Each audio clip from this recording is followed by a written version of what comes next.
Sometimes the weight of living doesn't feel like pressure. It feels like erosion, slow, invisible, devastating. You don't collapse in a moment. You hollow out over months. You smile. You show up. You finish the work.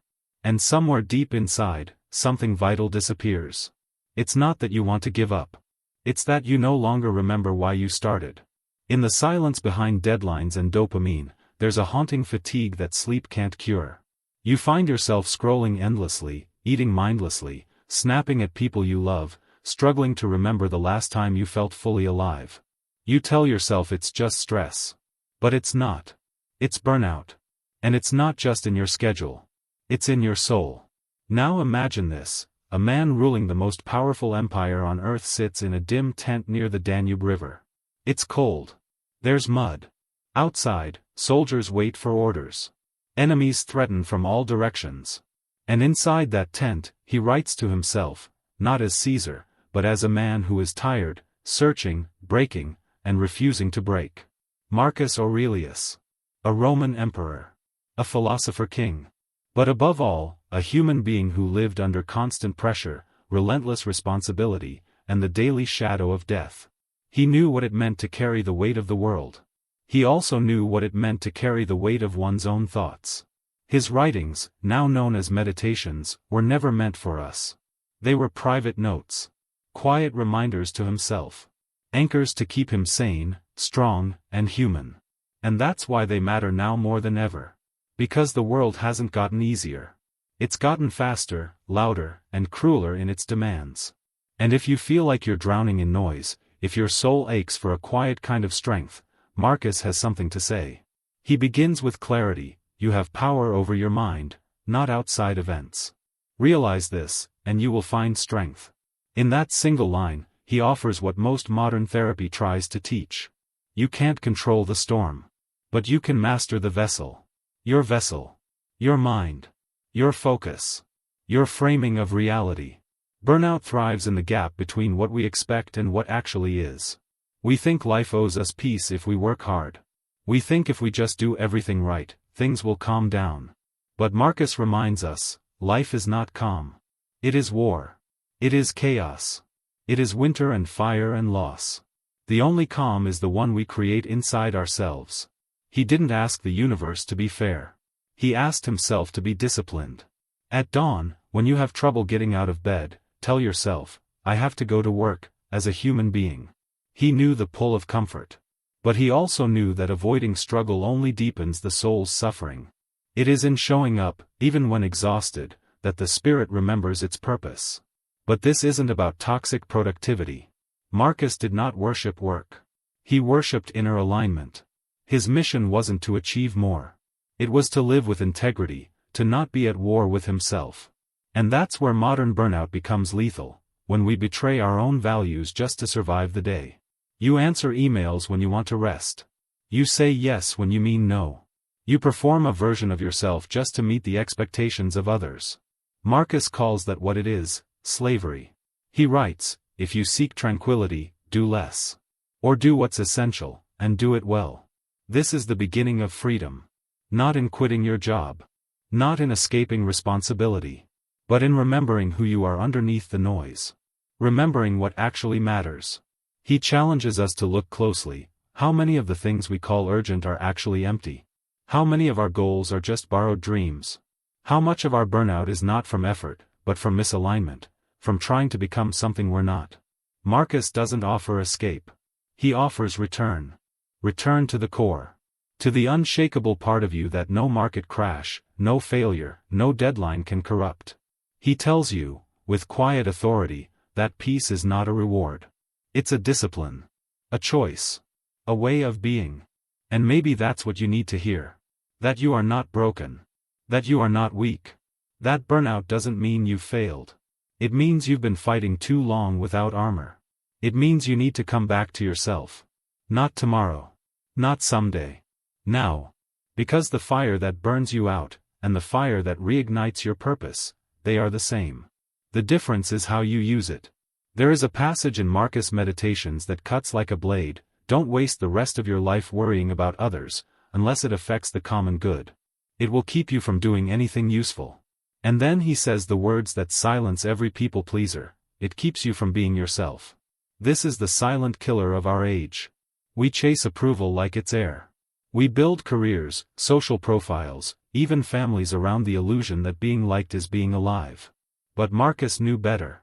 He wrote, "It never ceases to amaze me, we all love ourselves more than other people, but care more about their opinion than our own." And that's how burnout begins.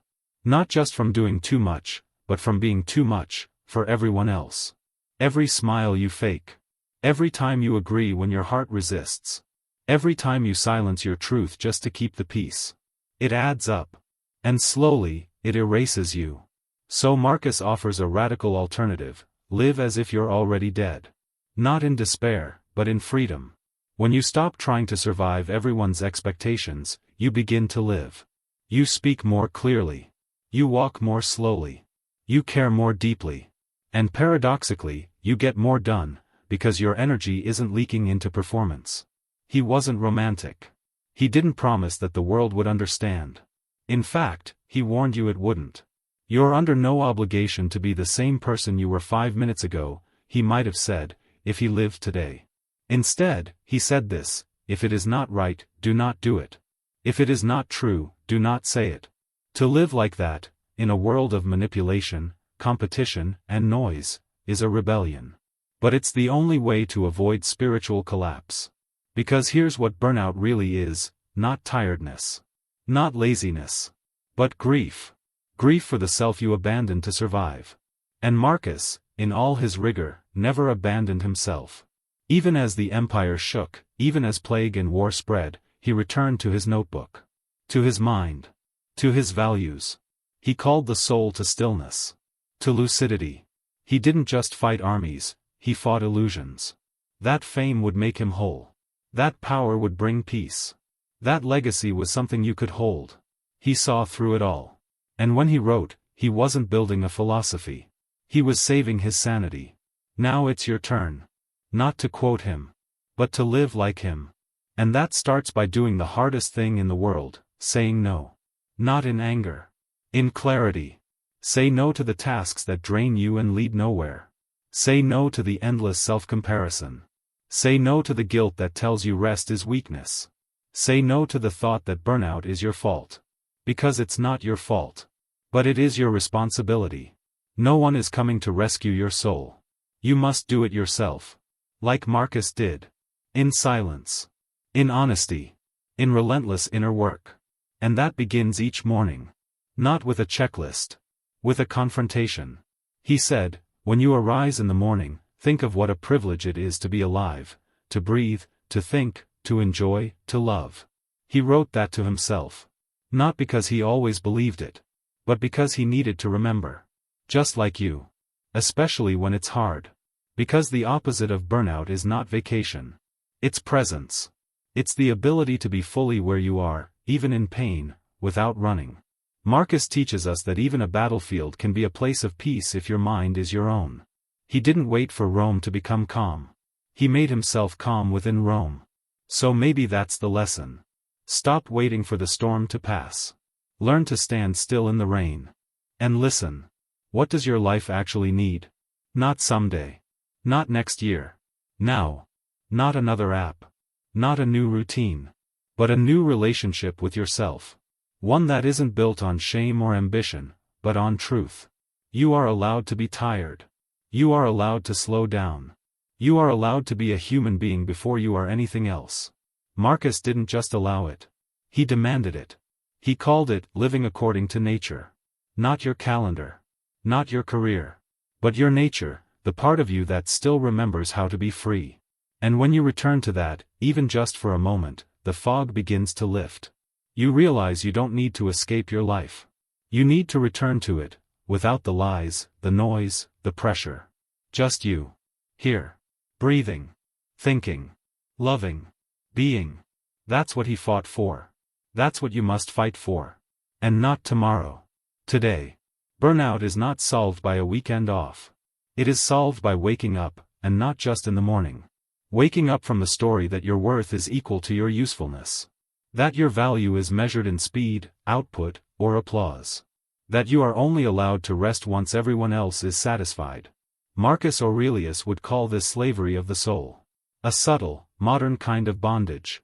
Because when your identity is owned by results, you will never feel safe, not even in success. There will always be more to do. More to prove. More to fear. He writes, ambition means tying your well-being to what other people say or do.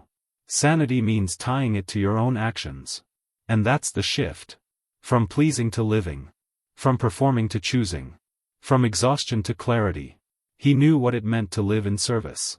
But he never let service become self-erasure. He reminded himself constantly, your only duty is to be a good human being. That's it. Not the best. Not the fastest. Not the most impressive. Just good. Just steady. Just real. It's a small target. But it's harder to hit than we think. Because we've been trained to shoot at everything but that. We chase relevance, perfection, reputation, influence. And Marcus says, none of that is you. Stick with what's in front of you, he wrote. Idea. Action. Utterance. 3 simple things. Think well. Act well. Speak truth. This is the Stoic antidote to burnout. Not by doing more. But by doing only what matters. Most people are not overworked, they are overwhelmed by distraction, fragmentation, and noise. The mind is split between timelines, notifications, obligations, impressions. No wonder it breaks. Marcus practiced something rare, inner unity. Even while leading armies and administering an empire, he carved out silence within himself. His meditations weren't abstract, they were his daily repairs. The way a soldier checks his armor. He checked his mind. He asked, what am I doing? Why am I doing it? Is this essential? And if not, why am I allowing it to consume me? He was ruthless with illusion. He wrote, ask yourself at every moment, is this necessary? And the power of that question is immediate. It burns through guilt. It exposes performance. It gives you back your life, piece by piece. Because burnout doesn't happen when you're doing too much. It happens when you're doing too much of the wrong thing, for too long, without truth. So Marcus calls you back. Not to less. But to essence. To the clarity of enough. You don't need to be everywhere. You need to be fully here. You don't need to do everything. You need to do the right things. And you already know what they are, because your body is telling you. The tension. The anxiety. The fatigue that no coffee fixes. These are not weaknesses. They are signals. They are your soul saying, something must change. And Marcus, sitting in the middle of political chaos and personal grief, shows us the way. He didn't numb himself. He didn't distract himself. He returned, again and again, to the discipline of the soul. To live with virtue. With reason. With courage. With love. Yes, love. Because even in the cold logic of Stoicism, love is not an emotion. It is a principle. A way of being. Marcus said, kindness is invincible, if it's sincere, not mock or sentimental. That means showing up in the world with an open heart, even when you're tired. But also, showing up for yourself. Burnout is the opposite of that. It's what happens when we abandon compassion, especially inward.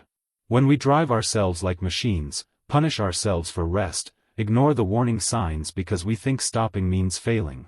But Marcus reminds us, the universe itself rests. Nature has seasons. Even the stars move slowly. You are not made to be constant motion. You are made for rhythm. For awareness. For presence. He says, don't go expecting Plato's Republic. But be satisfied if even the smallest thing gets better. This is the Stoic way. To aim for excellence, but never perfection. To move forward, but forgive yourself for stumbling. To seek truth, and drop the weight of control. This is not a life hack. It's a life ethic. A decision to live from the inside out. To define success by the calm in your soul, not the chaos around you. And that's the cure for burnout. Not escape. But transformation. Not some future state. But a deeper presence in this one. A return to a life that is yours again, built not from fear, but from clarity. Not from urgency, but from principle. And the greatest principle of all, Marcus says, is simplicity. To let go of what doesn't serve you. To speak only what is true. To act only when necessary. To walk lightly. To forgive quickly. To live humbly. This isn't weakness. This is strength, the kind that doesn't burn you out, but lights the way home. Marcus Aurelius never called it burnout. He didn't have that word. But he knew the feeling. The slow collapse of the soul under the pressure of duty. The fatigue that doesn't live in muscles but in meaning. He lost children. He buried friends. He ruled through plagues and wars and betrayal. He had every reason to fall apart. But he didn't. Why? Because he refused to let external chaos define his internal state. He wrote, "You have to assemble your life yourself, action by action. And be satisfied if each one achieves its goal as far as it can." That's how he survived. One clear decision at a time. One honest thought. One quiet moment of truth. He didn't need applause. He didn't seek escape. He returned, every day, to the same few questions. Is this in my control? Am I doing what is right? What kind of person am I becoming? And maybe that's how we begin again. Not by fixing everything. But by simplifying. By dropping the performance. By choosing stillness over speed. Being over doing. Meaning over noise. Burnout isn't just exhaustion. It's misalignment. A life that looks successful on the outside, but feels hollow on the inside. Marcus knew that danger. He was emperor of the known world. But he reminded himself, power, praise, pleasure, they mean nothing if your character is rotten. So he focused on the only thing no one could take from him, his inner world. And that's where healing begins. Not in some retreat. Not in some app. But in the decision to come home to yourself. He says, the soul becomes dyed with the color of its thoughts. You want peace? Then your thoughts must be peaceful. You want freedom? Then your thoughts must be honest. You want to live without burning out? Then your thoughts must return to what matters. You don't need to control the world. You only need to control how you meet it. That means creating space to breathe. Space to say no. Space to reflect, to question, to remember what you're really here for. It means being okay with doing less, so you can be more. It means letting go of the image and returning to the essence. It means remembering that you were not born to be exhausted. You were born to live with purpose. Marcus didn't do this once. He did it every day. Over and over. He failed. He forgot. But he always returned to the path. That's what made him strong. Not perfection, practice. Not certainty, discipline. Not escape, engagement. So what would it look like for you to return to your path? Not the path someone chose for you. Not the one shaped by fear. But the one your soul keeps pointing toward, quietly, steadily, even through the noise. Would you wake up slower? Would you speak more truth? Would you stop pretending that burnout is just a phase and start treating it like a signal? Would you be brave enough to stop running? To feel the exhaustion fully, and honor what it's trying to tell you? Because Marcus did. He looked his suffering in the eye. And he didn't turn away. He transformed it into wisdom. Into action. Into words that still speak to us across centuries. He wrote, "Look within. Within is the fountain of good. And it will ever bubble up, if you will ever dig." You don't need a new life. You need to return to the one inside you. The one you buried under pressure and performance and pain. The one that waits, still, clear, burning like a quiet star. This is not a dramatic ending. This is a quiet beginning. A reclaiming. Of your breath. Of your hours. Of your mind. You're allowed to live differently now. To stop chasing and start choosing. To stop performing and start aligning. To stop surviving and start returning. Burnout is not a failure. It's a message. And Marcus Aurelius has answered it for you, across time, across war, across silence. He whispers, come back to yourself. Nothing is more urgent. Nothing is more sacred. Nothing is more powerful. You wake up, and something is missing. Not just energy. Not just motivation. Something deeper. The part of you that used to care is gone. You lie in bed longer than you should. You know the world is out there waiting. But it feels like watching it through thick glass. You see the movement. The urgency. The lives being lived. But none of it touches you. There's no hunger. No spark. You're awake, but not really alive. And the strangest thing? You're not in pain.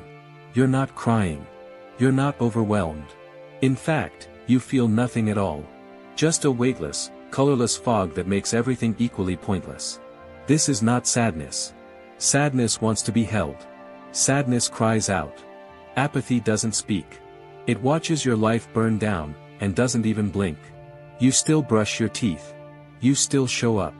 You still say, "I'm fine," when people ask. Because that's easier than explaining the truth, that you're fading, quietly, from the inside out. You used to have goals. You used to make plans. You used to feel something when you listened to music, or looked at someone you loved, or stood under a sky full of stars. Now, it's all flat. All distant. Like the volume of life has been turned down so low you can't hear anything anymore, not even your own heartbeat. People say, you just need to rest. But sleep doesn't help when the soul is tired. People say, find something that excites you. But what if nothing does? What if you've forgotten what it feels like to want? This is apathy. And it's terrifying. Because it doesn't scream. It whispers. It doesn't hurt. It numbs. And worst of all, it makes you stop believing that change is even possible. You don't avoid people because you dislike them. You avoid them because pretending to be okay takes too much effort.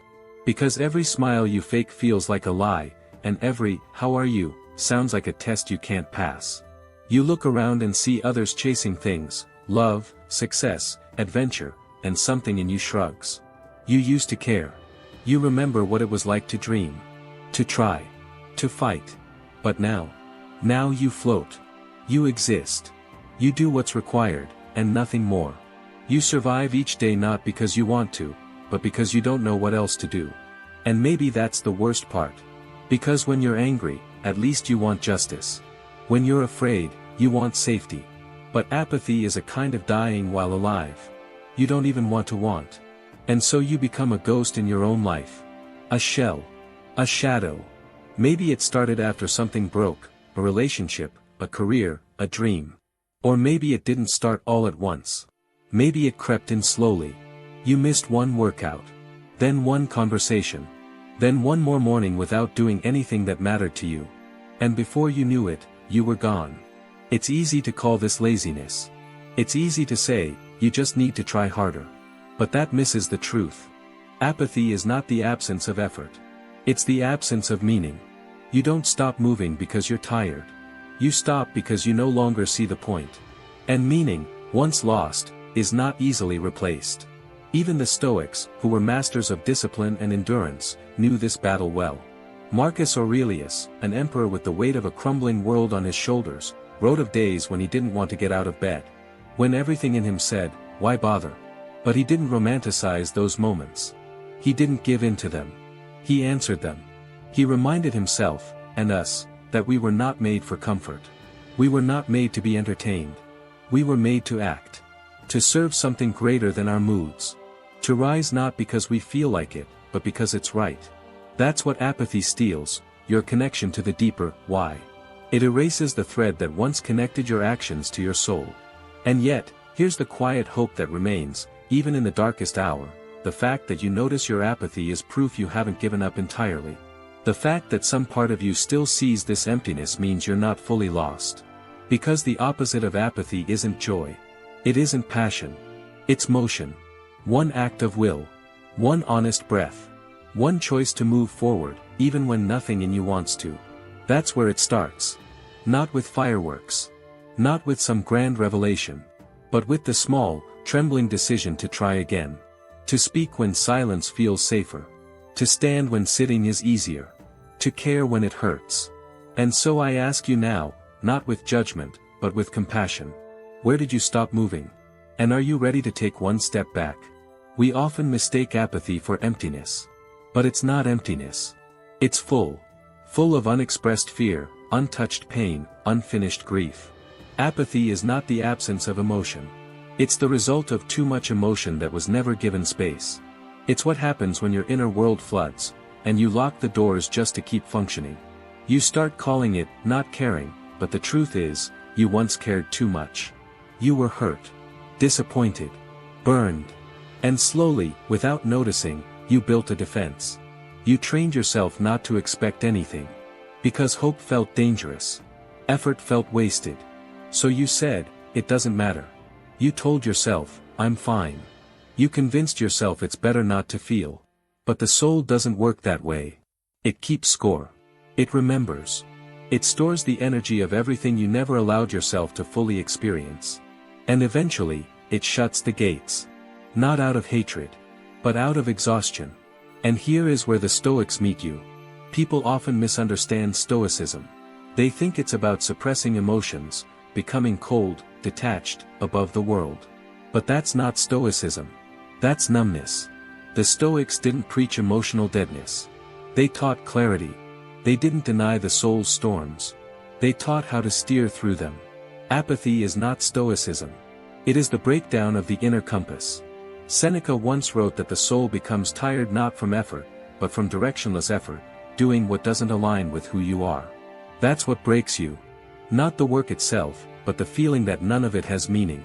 How many people do you know who go to work every day, speak to their partners, make plans for the future, all while quietly drowning? They look alive. But inside, they're buried under the weight of their own lost convictions. Apathy feeds on this gap between action and meaning. You go through the motions, but the soul knows it's disconnected. It whispers, why are we doing this? And when you don't answer, when you just keep going without reflection, the soul stops showing up. Apathy is the soul going on strike. And yet, you keep hoping it will just go away. That one day you'll wake up with fire in your chest again. That one perfect book or video or quote will light you up. But that's not how it works. Apathy is not cured by stimulation. It's not a hole you fill from the outside. It's a wall you take down from within. You can't fix apathy by chasing intensity. You fix it by restoring alignment. Ask yourself, what part of my life feels false? What part of my day feels dead? Where am I pretending? Where have I stopped telling the truth, to others, to myself? And here comes the hard part, sometimes, apathy is protecting you. Sometimes, you've built your entire identity on something you no longer believe in, a career, a relationship, a goal, and your soul knows it. So it stops cooperating. It withholds energy. Not because it's lazy, but because it's loyal to something deeper. Something real. That's why you can't just snap out of apathy. It's not a glitch. It's a message. It says, I'm not going to keep pretending. And unless you listen, unless you get quiet and honest and painfully clear, it will stay. Because your soul would rather shut down than be false. Marcus Aurelius faced this too. His empire was crumbling. His health was failing. He was surrounded by betrayal and war. And yet, in the midst of that chaos, he wrote to himself not about politics, but about the soul. He reminded himself, every morning, of what mattered. That he could still control his character. That he could still meet the day with dignity. That he could still choose to act rightly, even if no one saw it. He didn't wait for passion. He returned to purpose. That is the Stoic way out of apathy. Not through excitement. Through responsibility. You don't need to feel inspired to begin again. You just need to be honest. And then, to move. One small action, grounded in truth. You start with one clear act of alignment. You clean your room. You call someone you've been avoiding. You go for a walk without your phone. You sit in silence and ask, what do I know I must do, even if I feel nothing? And then you do it. Not because you want to. Because you must. This is how you begin to earn back the trust of your soul. Apathy doesn't lift because you want it to. It lifts because you become someone it can no longer live with. Someone clear. Someone courageous. Someone honest enough to act without feelings, and patient enough to wait for them to return. You may not know what you love right now. That's okay. You may not feel joy, or desire, or hope. That's okay. Start with what you do know. That you don't want to stay here. That you want your soul back. That there is more to you than this fog. That's enough. You don't need fireworks. You need a decision. The most dangerous thing about apathy is how logical it can seem. It whispers reasonable-sounding lies. That resting is safer than trying. That caring is naive. That passion is for the young, and hope is for fools. And after a while, you start to believe it. You say things like, I'm just tired. Or, maybe this is just who I am now. You speak as if you've reached some kind of mature resignation, but deep down, you know the truth. You didn't arrive here by wisdom. You arrived here by retreat. Because caring hurt. Because you tried and failed. Because someone you trusted let you down. Because life demanded too much and gave back too little. And somewhere along the line, you made a quiet vow, not out loud, but in the very bones of your being, I won't go through that again. So now you drift. You rationalize. You wear a mask of neutrality. But it's not peace. It's paralysis. And the soul knows the difference. Apathy is not a sign of weakness. It is a scar. The mark left behind when someone once fought too hard for something, and lost. And in that loss, they learned to stop reaching. Because reaching is risky. Because disappointment is humiliating. Because there is nothing more terrifying than trying again. The Stoics knew this fear. But they never let it define them. Seneca said that suffering is not the enemy, fearing suffering is. The person who fears pain will eventually fear life itself. And when you fear life, you begin to step away from it. That's apathy. It's fear, frozen. A quiet refusal to engage with anything that might demand something real from you. We think apathy protects us. That by expecting nothing, we will never be disappointed. But it doesn't protect you, it starves you. It creates a world so small, so safe, so controlled, that nothing can grow there. Not beauty. Not truth. Not love. And certainly not meaning. The human spirit is not designed to be numb. We are not machines. We are creatures of desire. Of longing. Of tension and striving. And when that part of us is shut down, when we silence our hunger to avoid pain, we pay a price. We lose vitality. We lose the ache that once made life feel worth it. You don't need to be happy all the time. You don't even need to feel good. But you do need to feel alive. And apathy kills that. Quietly. Systematically. Without drama. Like a slow leak in the hull of your ship, it lets the water in, until one day, you can't remember what it felt like to sail. Some people spend years like this. Decades. Entire lifetimes. They don't hate life. They just stop participating in it. They do what's expected. They stay safe.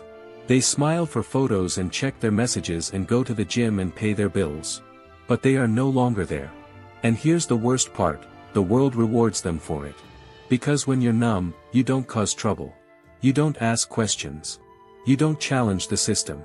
You become efficient, predictable, manageable. But at what cost? You betray the deepest parts of yourself. And it shows up in strange ways. You laugh, but it doesn't feel real. You make plans, but secretly hope they get cancelled. You finish your work, but it feels like you're building a life you don't want to live.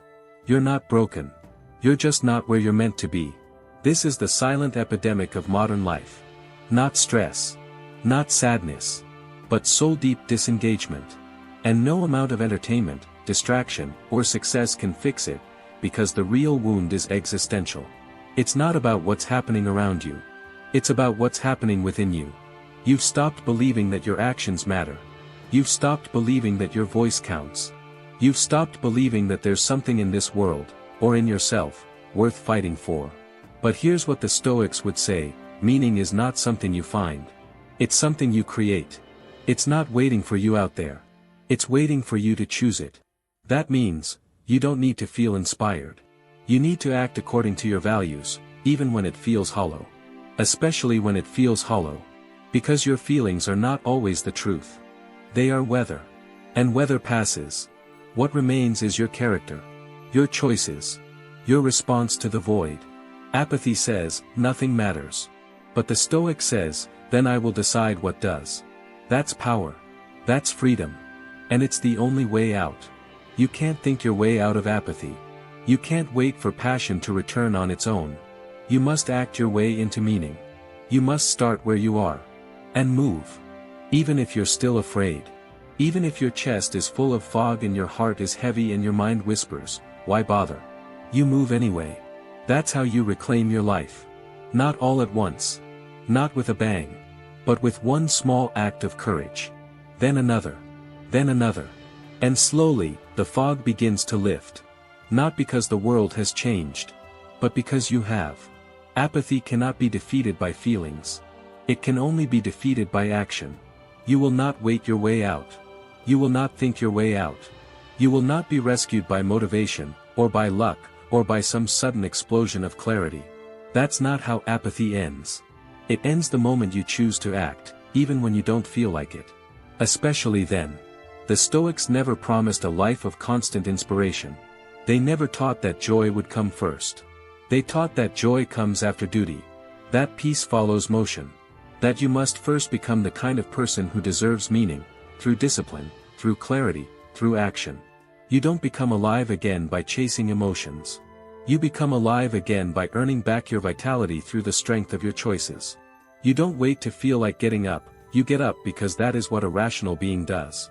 You don't wait to care, you do what's right until care returns. That's the heart of Stoicism. The world doesn't give you meaning. You create it by how you live. So what does this look like, practically?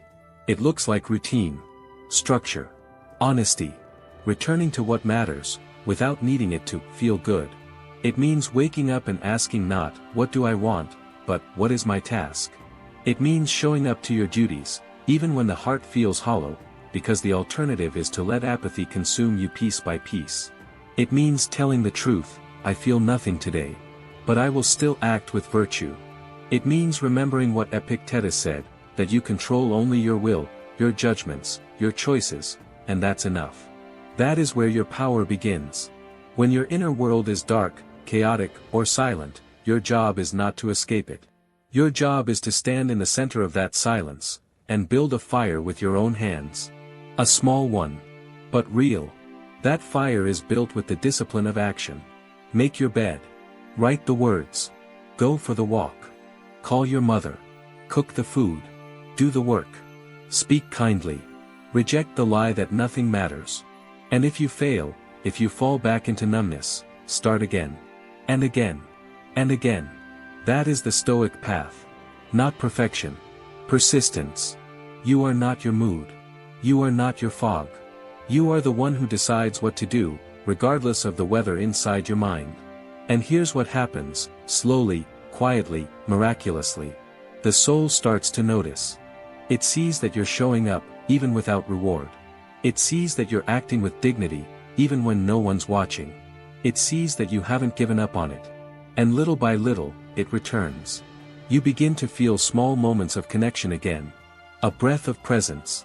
A flicker of real laughter. The strange warmth of a sunrise you didn't expect to notice. The calm of doing what's right, even when no one applauds you for it. Not because the fog is gone, but because you have changed your relationship to it. You are no longer waiting. You are building. You are no longer asking for clarity to come from the outside. You are lighting your own way from within. And slowly, step by step, you come back to life. Not the life of excitement, or endless pleasure, or loud emotion. But the quiet, noble, grounded life of someone who has earned their peace. Who has walked through the desert and chosen to plant seeds anyway. This is how the Stoic overcomes apathy. Not by suppressing emotion. Not by faking positivity. But by anchoring their soul to what does not change, reason, virtue, will. By remembering, as Marcus Aurelius did, that even in the most broken empire, a man can still rule his own mind. That even in the silence of emotion, a person can live nobly. You don't need your fire back all at once. You just need a single spark, and the discipline to protect it. You don't need to be full of joy. You just need to live in a way that invites joy back in, when it's ready. And even if it never returns, you will know that you lived with strength. That you did not surrender to the weight. That you walked forward with honor when everything inside you wanted to stop. That's the quiet heroism of the Stoic. Not to feel powerful, but to choose powerfully. Not to escape the void, but to build meaning inside it. So if you feel lost right now, if you feel disconnected, numb, broken, remember this. You are still here. And that means there is still something in you that has not given up. Don't wait for the light to return. Be the one who lights the flame. And keep walking. Have you ever found yourself staring at the wall, fully aware of what you need to do, and yet, doing nothing? As if some invisible force is holding you hostage while time slips through your fingers. It starts small. Just 5 more minutes. A little scroll through your phone. A snack. A nap. Before you know it, the day is gone, and the task remains untouched, quietly mocking you from the corner of your mind. You feel guilt, shame, anxiety. But still, tomorrow, you'll start. Definitely. Probably. That's procrastination. And it's not laziness. It's not just poor time management. It's a deeper enemy, hiding behind a mask of comfort. It whispers that you're not ready yet, that you need more time, more energy, more motivation. But those things never come. They're illusions, and procrastination is the thief that sells them to you, cheaply, daily, endlessly. The ancient Stoics would have had no patience for this kind of self-deception. Marcus Aurelius, a man who ruled an empire while fighting wars and writing one of the greatest philosophical works of all time, wrote in his journal, "You could be good today. But instead you choose tomorrow." There's no room for waiting in Stoicism. No room for hesitation in the face of life's demands. Because hesitation is decay. It is the slow erosion of your willpower and self-respect. Procrastination kills dreams not with loud explosions, but with quiet suffocation. A missed opportunity here. A neglected goal there. You don't notice the damage until years pass and you look back, not at what you built, but what you avoided. The book unwritten. The job never pursued. The fitness never achieved. The words never spoken. All buried under a mountain of distractions and excuses. But why do we do it? Why do we avoid the very things we claim to want? The answer is discomfort. Real effort hurts. Growth hurts. Facing your fears, confronting your weaknesses, striving for something beyond your current state, these things are hard. So the mind retreats. It chooses safety, even if that safety is bitter and empty. And yet, the Stoics teach us that our discomfort is not an enemy. It is a compass. It points directly at the thing we must do. Seneca said, "It is not because things are difficult that we do not dare, it is because we do not dare that things are difficult." Every time you put something off, you're not just avoiding the task, you're avoiding the chance to become more than you are. Here's the truth, your life is shrinking or expanding with every choice you make. When you procrastinate, you are choosing to shrink. You are choosing to become smaller, quieter, more passive. And over time, that becomes who you are. Not someone who delays, but someone who never dares. There's a kind of death in procrastination. A death of potential. A death of purpose. And if you don't fight it, it will win. Not all at once, but slowly, over years, until you can't even remember what you once wanted, or who you could have been. So how do we fight it? Not with willpower alone. Willpower fades. But with philosophy. With clarity. With discipline. You need to understand, deeply, what you are doing each time you procrastinate. You are making a trade. You are selling your future for the comfort of the present. And it's never a fair deal. To overcome procrastination, you don't need more time. You don't need more energy. You need more honesty. Honesty with yourself. You need to look at your excuses and see them for what they are, lies. You need to look at your fear and stop running from it.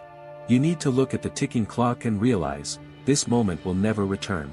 The Stoics would tell you, life is not waiting for you. It never has been. It is moving. Brutally. Beautifully. And you are either moving with it or against it. There is no pause. There is no rewind. You don't need a productivity app. You need a confrontation, with your own cowardice, your own avoidance, your own internal resistance. And that confrontation won't be pleasant. But it will be necessary. And here's the good news, the moment you stop waiting, your life begins. The second you say, now, the war is won, because procrastination feeds on delay. It cannot survive in action. Even the smallest step breaks its grip. Even the slightest movement proves it wrong. So don't think. Don't overanalyze. Don't wait for the right mood. Move. Begin. That's all. As Epictetus said, how long are you going to wait before you demand the best for yourself? Tomorrow is not coming. Only today exists. And you are wasting it. The enemy is not the task. The enemy is the delay. It's not the project that overwhelms you. It's the story you tell yourself about it. You say it's too much, too long, too boring, too difficult. But the task hasn't changed. Only your attitude has. And your attitude, your mental posture toward the world, is the only thing you truly control. That's what the Stoics believed. You can't control the storm, but you can control how you set your sail. You can't control the mountain, but you can control your legs. So when you sit there and say, I just can't start, what you're really saying is, I haven't decided to begin. The truth? You don't need motivation. You don't need to feel like doing it. You don't even need confidence. You need one thing, momentum. Because motion creates clarity. Action creates motivation. Not the other way around. When you take that first uncomfortable step, open the laptop, lace the shoes, make the call, your brain shifts. Resistance loses its grip. The fog clears. The pain fades. And you realize, it wasn't the task that hurt, it was the waiting. Every moment you wait, you strengthen the habit of avoidance. Every moment you act, you strengthen the habit of courage. Life is training you whether you realize it or not. And every choice is a vote, for the person you will become. Epictetus taught that we must divide the world into two parts, what we can control, and what we cannot. The moment you waste time agonizing over the future, the outcome, or the judgment of others, you are paralyzed. But when you focus only on what you can do right now, on this breath, this minute, this task, you are free. Most people think procrastination is about perfectionism. About wanting to do things just right. But that's a lie we tell ourselves to sound noble. The truth is, procrastination is not about quality. It's about fear. Fear of failure. Fear of success. Fear of discomfort. Fear of facing ourselves. You wait because starting means you'll see the truth, that the task is harder than you imagined, that your skills are not yet perfect, that your fantasy doesn't match reality. And facing that hurts. So instead, you delay. You avoid. You hide. But hiding doesn't heal. It just delays the inevitable. Whatever you avoid will grow in power. It will haunt your mind, drain your energy, pollute your mood. And still, it will wait. The work doesn't go away. The pain only compounds. So stop worshipping comfort. It has never made anyone great. What it gives you in the short term, it steals in the long run, your dreams, your integrity, your pride. You cannot be comfortable and grow at the same time. You have to choose. You think the cost of action is high. Look again. The cost of inaction is everything. A wasted hour. A wasted day. A wasted life. That's the price of waiting. No one will rescue you from your own delay. No one will build the dream you abandoned. No one will live the life you hesitated to claim. You're not running out of time, you're running out of excuses. So what do? You begin. Right now. Imperfectly. Clumsily. Without the guarantee of success.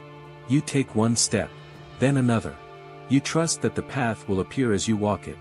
You don't need to conquer the whole mountain today. You only need to take the next step. As Marcus Aurelius said, don't let your imagination be crushed by life as a whole. Don't try to picture everything bad that could possibly happen. Stick with the situation at hand. The situation at hand is simple: start. Begin. Act. Because when you do, you start to change the story. You stop being the one who waits and become the one who moves. You stop being the victim of time and become its master. You will not always feel ready. Do it anyway. You will not always feel brave. Begin anyway. You will not always feel inspired. Work anyway. That's discipline. That's freedom. That's how you reclaim your life from the hands of delay. And here's a secret: the task you dread most is often the key to your transformation. That thing you keep putting off. It's the doorway. Behind it is the future you're chasing. But you can't get there by standing still. So stop asking how long it will take. Start asking how soon you can begin. You don't overcome procrastination by reading another book about it. Or by watching another video. You overcome it by standing up, walking to the battlefield, and doing the thing. Don't wait for a better mood. Create one through action. Don't wait for clarity. Clarity comes after you move. Don't wait for the fear to go away. Move through it. The Stoics didn't teach avoidance. They taught engagement. They taught that discomfort is not a sign to stop, but a sign you're exactly where you need to be. That the obstacle is not in the way, it is the way. So when you feel resistance rise up, don't run. Don't freeze. Smile. Because now you've found the edge. The place where the real work begins. And the real you. The strong you. The disciplined, focused, fulfilled you. That version is waiting, on the other side of action. Every minute you spend thinking about what you should do is a minute stolen from doing it. You sit. You overthink. You replay the idea in your mind like an endless movie trailer, never getting to the film. You analyze. You plan. You perfect. But you don't move. And that is the trap. Perfection is the disguise procrastination wears to sound noble. You tell yourself you're just being careful. Just being thorough. But what you're really being is afraid. And that fear doesn't need to be loud. It can whisper. Not yet. Not today. You're not ready. And because it sounds so reasonable, you obey. But here's the truth, nothing grows in planning. Growth happens in doing. You don't learn to swim by studying the water. You don't learn to live by thinking about life. At some point, you have to leap. The Stoics were not armchair philosophers. They were warriors, emperors, former slaves. Men who lived fully in the real world. For them, philosophy was not about speculation, it was about action. About character. About facing life head-on. Marcus Aurelius didn't write his meditations as theory. He wrote them to remind himself, to act, to focus, to endure, to begin. Waste no more time arguing what a good man should be, he said. Be one. That is the medicine for procrastination. Not more thought. More being. More doing. And no, it won't feel perfect when you start. That's not the point. Progress is never elegant at the beginning. It's rough. It's messy. But it's real. And it's better than the fantasy you've built in your head, the version of yourself who always starts tomorrow, always has potential, always could have. That person doesn't exist. What exists is now. This hour. This moment. This breath. So what if you fail? So what if it's hard? So what if you're uncomfortable? Pain sharpens. Discomfort teaches. Resistance builds muscle. That's the price of change. But the price of doing nothing is higher. It's regret. It's stagnation. It's becoming a ghost inside your own life. You were not born to wait. You were not born to rehearse. You were born to act, to stretch, to strive. The Stoics knew this deeply. Life is short, unpredictable, and brutal. But it is also beautiful, purposeful, and waiting for you to wake up. Seneca wrote, "While we are postponing, life speeds by." Imagine that. Life is moving, every second, whether you join it or not. Every time you put something off, you are saying no to living. No to growing. No to becoming. And you think you'll have time later. That's the biggest lie of all. There is no later. There is only the accumulation of habits, today repeated over and over until it becomes your identity. You are what you do, not what you intend. You are what you start, not what you dream about. You are not your goals. You are your routines. Your actions. Your repetitions. So build the muscle. The muscle of motion. Of movement. Of momentum. Start with 5 minutes. Start with something ugly. Start before you're ready. Just start. And when you want to stop, remind yourself, this is the moment where most people quit. And I'm not most people. You want to know who you are. Watch what you do when no one is watching. Watch what you do when the bed is warm, when the couch is soft, when the excuses are easy. That's your true self. And that's the self you must confront if you ever want to change. Don't make it dramatic. Don't wait for a life crisis to push you. Don't wait for fear to force your hand. Decide. Now. Not tomorrow morning. Not after one last distraction. Now. If your goal scares you, good. It should. That means it's worth something. That means it's bigger than your comfort zone. That means you're not wasting your life in mediocrity. Fear is not the enemy. Fear is the doorway. Walk through it. The moment you act in spite of fear, you become powerful. The moment you do the hard thing first, you become strong. The moment you choose discipline over delay, you become free. That's what most people don't understand. They think freedom is doing whatever you want. But the Stoics knew better. True freedom is mastery. Mastery of your time. Your choices. Your mind. The man who cannot get himself to start is not free. He is a prisoner of comfort. A slave to emotion. A victim of avoidance. But the man who moves anyway. The one who shows up every day, no matter what, and chips away at the thing that matters. That man is unstoppable. He doesn't need permission. He doesn't need perfect conditions. He doesn't need a guarantee. He just begins. And that's what you must do, begin again. And again. And again. Until beginning is no longer a battle. Until it becomes your way of being. Because in the end, that's what Stoicism is, not an idea, but a way. A daily choice to rise, to face the moment, and to meet it with courage. You will not get this day back. That's the truth. It may feel like just another Tuesday, or Wednesday, or Friday. But it's not. It's the only one of its kind you will ever live. And if you let it slip by in avoidance, in scrolling, in excuses, you don't just lose time. You lose a piece of yourself. Because procrastination isn't just a waste of hours. It's a form of self-betrayal. You know what needs to be done. You feel the pull of your better self, quietly asking to be heard. And when you ignore that voice, you weaken your trust in yourself. You become someone you can no longer believe. That's what makes procrastination so dangerous. It doesn't just kill your goals. It kills your relationship with yourself. Each delay is a broken promise. Each postponement is a small surrender. And over time, those tiny betrayals add up.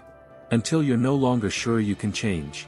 Until you become numb to the gap between what you want and what you do.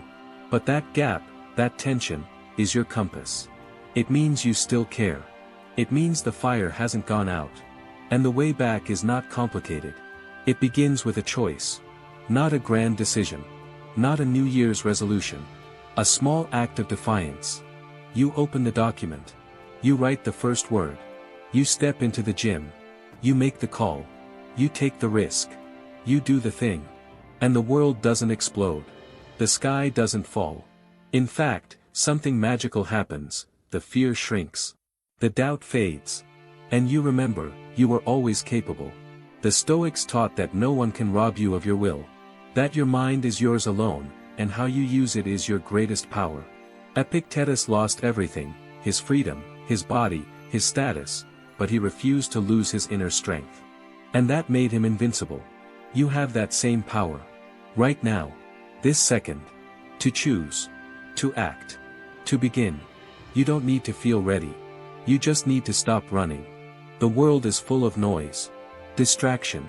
Temptation. You will always be able to find a reason to delay. That will never change.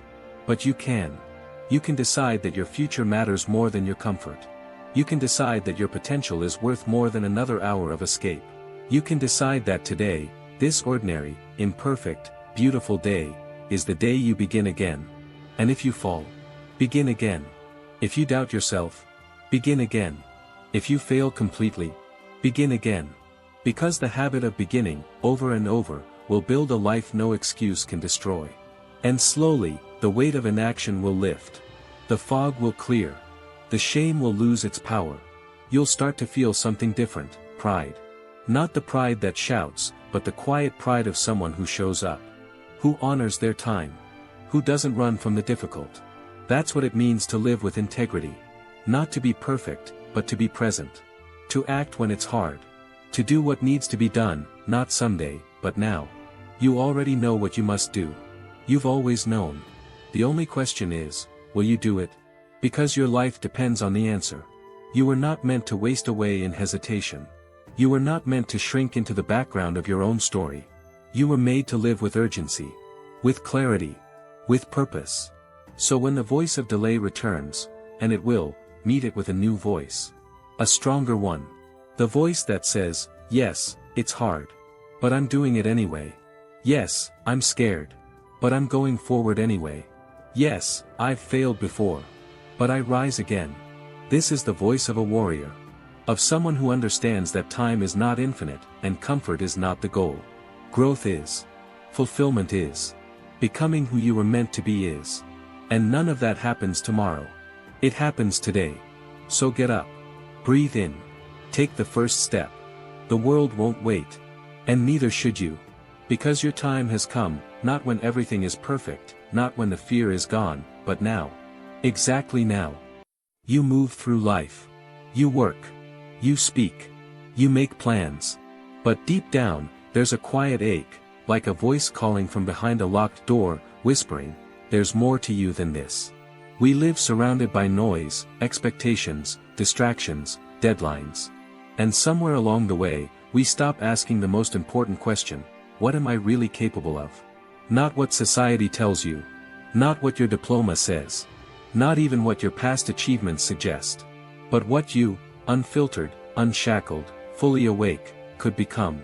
You see, most people die with their potential still trapped inside them. They spend decades building a life that feels safe, predictable, acceptable, but not alive. Because safety is seductive. It gives you the illusion of control. But it comes at a cost. It cages your fire. Marcus Aurelius, one of the wisest men who ever lived, once wrote, "You have power over your mind, not outside events. Realize this, and you will find strength." What he didn't say directly, but what he meant, was this: your potential isn't something you discover in the world. You awaken it within. And here's the truth you might not want to hear: unlocking your potential doesn't start with finding a new job, or reading 100 books, or moving to a new city. It starts with doing something much harder. It starts with facing yourself. Ask yourself, who are you when no one is watching? What are the dreams you buried because they felt too big? What talents have you silenced because you were afraid to fail? You don't need motivation. You need honesty. Potential isn't about talent. It's about courage. Because talent without courage becomes decoration. A wasted gift. But even modest skill, combined with relentless inner strength, can break through the hardest walls. Look at nature. A single seed, dropped into rock, can one day split stone. Not because it's powerful, but because it's persistent. So many people wait for permission. For the perfect moment. For someone to say, now is the time. But here's the reality: no one is coming to save you. No one is coming to wake you up. You must choose it. You must burn for it. And burning is not comfortable. To unlock your potential, you must let part of you die, the part that clings to comfort, the part that wants to be liked, the part that avoids risk. That version of you can't come with you where you're going. You have to outgrow it. Seneca wrote, "It is not because things are difficult that we do not dare. It is because we do not dare that they are difficult." Read that again. You are not stuck because you're weak. You're stuck because you haven't dared yet. Not really. You've dipped your toe in the waters of change, but you haven't set your old life on fire. And yes, real growth feels like destruction at first. You'll lose people. You'll lose parts of your identity. You'll question your own sanity. That's how you know you're doing it right. Because unlocking your potential isn't an achievement. It's a becoming. And here's what they never tell you: when you begin to rise, you will threaten others who have chosen to stay asleep. You will scare those who prefer mediocrity. You will lose the applause of the crowd, but you will earn the respect of your own soul. You will feel alone, but never empty. You will feel fear, but also fire. You will feel like you're falling, but also flying. So, if you're asking when to begin, if you're waiting for a sign, this is it. This moment. Right now. Not tomorrow. Not when you're ready. Readiness is a lie. No one is ready. They just begin. Begin now. And when you do, when you make the quiet decision to rise, don't expect the world to change overnight. You will still stumble. You will still hear the voice of doubt. But it will grow quieter. Because every act of courage you take, every time you speak your truth, pursue your path, take the risk you've been avoiding, you are turning the key. And that locked door inside you, it will begin to creak open. Do you know why so many people never live the life they secretly dream about? Because they're terrified of the cost. Not the cost in money. Not the time. But the inner cost, the emotional price of becoming someone new. You'll have to walk away from the person you were trained to be. The one who always says yes. The one who doesn't make people uncomfortable. The one who stays quiet, even when everything inside is screaming. Unlocking your potential is not a gentle process. It's war. Not against the world. But against your own resistance. Against your laziness. Against your fear of rejection. Against your desire to be safe. And this war is silent. No one will see it. No one will cheer you on. Most won't even notice. But you'll feel it every day. It starts with a small decision. You get up earlier. You speak when you'd normally stay quiet. You say no to something that drains your energy. And at first, no one cares. No one claps. But you feel something shift inside. You're not just existing anymore. You're building. Not a reputation. not an image. A life. Seneca once said, "We suffer more in imagination than in reality." And he was right. What holds you back isn't what has happened. It's what you fear might happen. You fear judgment. You fear failure. You fear losing the people who benefit from your silence. But what you should really fear is this: waking up one day and realizing you betrayed yourself to be liked by people who never really saw you. That is the quiet tragedy of the modern world, millions of people living lives they don't want, following paths they didn't choose, playing roles they didn't audition for, just to be acceptable. But you weren't born to be accepted. You were born to be real. Realness costs more. But it gives you back your soul. Do you want to know who you are? Really? Then look at what you do when no one's watching. Look at how you treat people who can't help you. Look at the promises you keep to yourself when there's no applause. That's you. And that's the place where change must begin. Not outside. Inside. Not with new habits, but with a new level of integrity. Your potential is not some golden mountain waiting to be found. It is a slow fire that you must feed, word by word, step by step, choice by choice. And you will be tempted to quit. You will be tempted to return to your old life. Because comfort feels like peace, even when it's just numbness. But numbness isn't peace. It's a trap. You must choose discomfort. The good kind. The kind that sharpens you. The kind that humbles you. The kind that teaches you you're not as weak as you once thought. That's what growth feels like. Every great person you admire, every soul that left a mark on this world, has walked through this fire. They faced their demons. They lost friends. They sacrificed stability. But they found something better. Themselves. So what about you? Are you going to keep waiting for permission? For clarity? For the perfect moment? It doesn't exist. All you have is now. This breath. This second. This chance to rise. There's a reason the Stoics spoke so often about death. Not because they were obsessed with suffering, but because they were obsessed with truth. And the truth is, you're running out of time. Every day you delay is a day you never get back. Every fear you obey steals a piece of your strength. Every hour spent trying to please others is an hour stolen from your own becoming. You don't need to be perfect. You just need to be honest. Stop lying to yourself. You know what you need to do. You've always known. You've just been waiting for the pain of staying the same to become greater than the fear of change. So let it hurt. Let the disappointment flood in. Let the shame rise to the surface. Let the grief come for the years you've lost. And then let it all burn. Because on the other side of that fire is freedom. Freedom not from responsibility, but from pretending. From hiding. From playing small. That's what unlocking your potential really means. It means you become the person you were always meant to be, before the world taught you to shrink.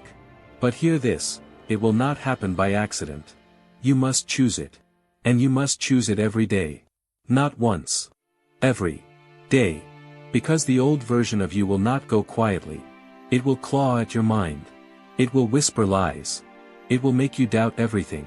But the more you act in truth, the quieter that voice becomes. And the more you trust yourself, the stronger your potential becomes. Until one day, you realize something has changed. You're no longer trying to become someone. You already are. You will know you're on the right path when things start to fall apart. Not because you're doing something wrong, but because you're finally doing something right. Your old life will resist your growth. People will question you. You'll be misunderstood. Some will mock you. Others will quietly step away.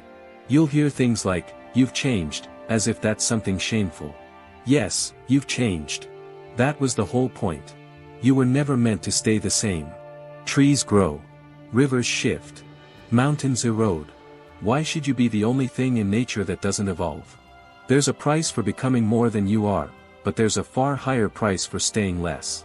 The Stoics knew this. That's why they trained themselves daily to welcome discomfort. They prepared their minds not for ease, but for resilience. Epictetus said, "Difficulties show what men are." And he was right. The storm doesn't break you. It reveals you. If you want to know your true strength, step into the chaos with your eyes open. Don't wait for confidence to appear before you act. Act, and confidence will follow. Not the fake kind, puffed up by ego, but the quiet kind, rooted in discipline, born in the fire of trial and error. Your potential will not rise in the spotlight. It will rise in the shadows, when no one believes in you, when nothing is certain, when you have to carry yourself alone. That is where the real transformation begins. And it's slow. Painfully slow. But that's what makes it real. There's no shortcut to greatness. No hack for becoming who you are meant to be. You must earn it. Through solitude. Through sacrifice. Through silence. And with every honest effort, every day you refuse to give up, you're building something unshakable inside you. A character. A code. A life that can't be taken from you. Because here's the brutal truth most people avoid: your circumstances can always change. You can lose your job, your home, your health, even your loved ones. But the one thing no one can take from you is the strength you've built by facing yourself. That is the essence of potential. Not success. Not status. But inner power. And that power is forged in private battles. In quiet decisions. In the discipline to keep going when everything around you says stop. Some mornings, you will wake up and feel like nothing is working. Like all your effort is wasted. Like you're still the same person, still stuck, still unheard. But don't let those thoughts define you.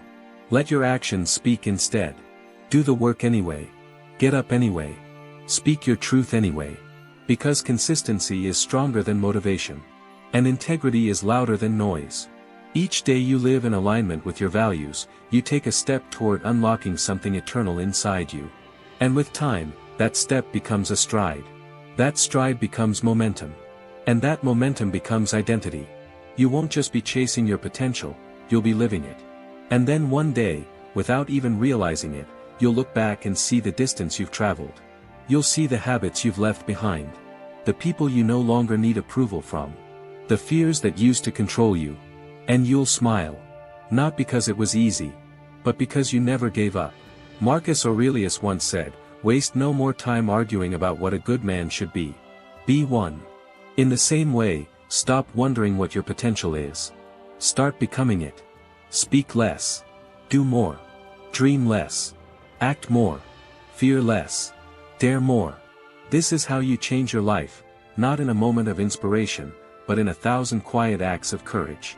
And when the voice inside tells you, "You're not ready," answer it calmly. "I might not be ready, but I'm going anyway." Because this life is not a rehearsal. There are no retakes.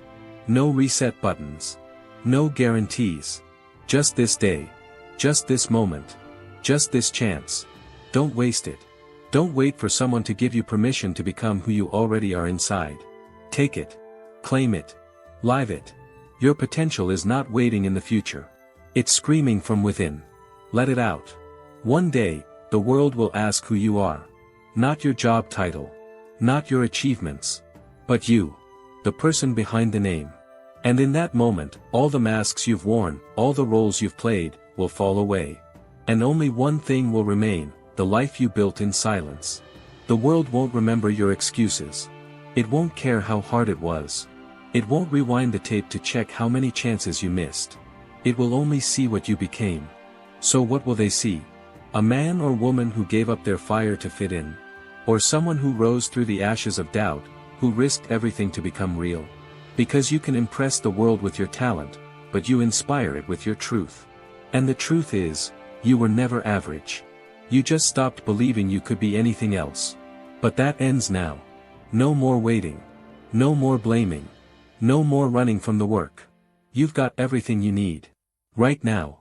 Not tomorrow. Not in 5 years. Right now. You don't need more books. More advice. More podcasts. What you need is courage. The courage to say, "This is who I am." The courage to act on it when no one believes you. The courage to keep going when nothing works. The courage to rise every time life knocks you down. This isn't a movie. You don't get a soundtrack. You don't get an audience. You get silence. You get sweat. You get pain. And if you stay with it, if you push through when it makes no sense, you get freedom. You get fire. You get you. But don't expect it to come easy. Every step forward will demand something from you. A fear to face. A lie to leave behind. A comfort to let go of. And yes, it will hurt. But what hurts more? Temporary discomfort or permanent regret? Ask the old man who never wrote the book he dreamed about. Ask the woman who buried her voice to be acceptable. Ask the soul that traded truth for applause. They'll all tell you the same thing: the real prison is not failure. It's living below your potential and knowing it. So stand up. Yes, you will shake. Yes, you will doubt. Yes, you will stumble. But do it anyway. You're not supposed to have it all figured out. You're not supposed to be fearless. You're supposed to be brave. Bravery is not the absence of fear. It's acting in spite of it. And every time you do, something shifts inside. A little more fear dies. A little more strength rises. A little more of your true self comes alive. This is how you unlock your potential. Not in one grand gesture, but in 1,000 small acts of integrity when no one is watching. When you choose the harder right over the easier wrong. When you tell the truth, even when it shakes your voice. When you honor your values, even when it costs you comfort. That's when it happens. That's when the door opens. And you realize, it was never locked. You were. By your doubts. By your conditioning. By your unwillingness to let go. But not anymore. Now you see clearly. You are not broken. You are not too late. You are not unworthy. You are capable. You are powerful. You are needed. This world doesn't need more perfect people. It needs more real ones. People who dare to rise without permission. People who walk their path without guarantees. People who are not afraid to fail, to feel, to begin again. So if you're waiting for a sign, this is it. If you're waiting for proof, it's already inside you. If you're waiting for a better time, there won't be one. This is your moment. Not because it's easy, but because it's yours. Own it. Live it. Become it. And when you reach the end, when your body is old, when your story is near its final page, may you look back and say, I did not play small. I did not wait. I did not betray my gift. I lived. Not perfectly, but fully. And that is enough. You think you're in control, until one word, one look, one memory breaks you. And suddenly, your mind is not yours anymore. I know what that feels like. To be held hostage by your own reaction. Your heart pounds, your hands tremble, and the words that come out of your mouth, you regret them before they even land. And later, you ask yourself, why did I say that? Why couldn't I just stay calm? Let's start here. Not with control, but with loss of control. Because until you've been swallowed by the storm, you can't know the value of peace. The Stoics knew this better than anyone. Marcus Aurelius, writing in the flickering silence of a war tent, said, you have power over your mind, not outside events. Realize this, and you will find strength. But what does that mean when your own mind turns against you? When the event that breaks you comes not from the outside, but from within? The truth is brutal. We don't control our emotions by pretending they're not there. We control them by watching them, studying them, naming them, and refusing to be ruled by them. Because anger isn't strength. Fear isn't wisdom. And sorrow, no matter how noble it may seem, won't give you clarity. These emotions scream for your attention, they demand a reaction. But reaction is not the same as response. One is a chain around your neck. The other, a blade to cut it. So let me ask you, how long will you let emotion write the story of your life? The Stoics trained for this every day. Like soldiers, they anticipated the worst, not out of pessimism, but to become unshakable. Seneca wrote, we suffer more in imagination than in reality. And that's what emotions do, they bend the present with the weight of imagined futures. They paint ghosts into your days. They turn passing moments into permanent wounds, if you let them. But you don't have to. You can pause. Breathe. Look at what you feel without becoming it. It sounds simple. But in that space between stimulus and response, that is where your freedom lives. Most people never find that space. They explode, collapse, lash out, retreat. They are windblown by every insult, every delay, every failure. They confuse passion with power, and drama with depth. But emotion without direction is chaos. And chaos, left unchecked, consumes the soul. So here's the secret, it's not about suppression. It's about discipline. You don't bury your feelings, you face them like a warrior walking into fire. You let them speak. Then you decide if they deserve to stay. Try this the next time you're overwhelmed. Don't say, I'm angry. Say, anger is here. That shift matters. One makes it your identity. The other makes it an experience, passing, like weather. Marcus Aurelius would meditate on death not to feel morbid, but to remember, life is too short to waste in rage. How much more harmful are the consequences of anger than the circumstances that aroused it? He asked. Ask yourself that too. How often have your emotions caused more pain than the event itself? Think back. The missed call. The betrayal. The lie. The silence. The thing you carried for months. What really hurt you, what happened, or the story you told yourself afterward. You see, emotion untamed is a liar. It will tell you that you're broken. That the world is against you. That you must scream, must cry, must hurt someone to be heard. But none of that is true. You don't need to shout to be strong. You don't need to win the moment, you need to win yourself. Epictetus, once a slave, said, "It's not what happens to you, but how you react to it that matters." And this was no theory for him. He walked through life with a crippled body and a liberated mind. He learned to draw a line between pain and suffering. Between what is felt, and what is chosen. And you can learn that too. The next time your blood rises, your jaw tightens, your vision narrows, don't act. Just notice. Sit with it. Don't run. Let the fire rise in you, but don't let it burn the house down. This is how you begin. Not by becoming emotionless, but by becoming aware. Because awareness is the first gate. Control is not a switch you flip. It's a path you walk. Slowly. Stumbling sometimes. But every step away from impulse is a step toward freedom. And here's the truth most people avoid: you can feel everything and still choose nothing. You can ache and not lash out. You can tremble and still speak with calm. You can feel rage without becoming rage. You are not your emotion. You are the master of it. But only if you're willing to take that role. Only if you stop blaming the world for what begins inside you. The world will keep testing you. A driver will cut you off.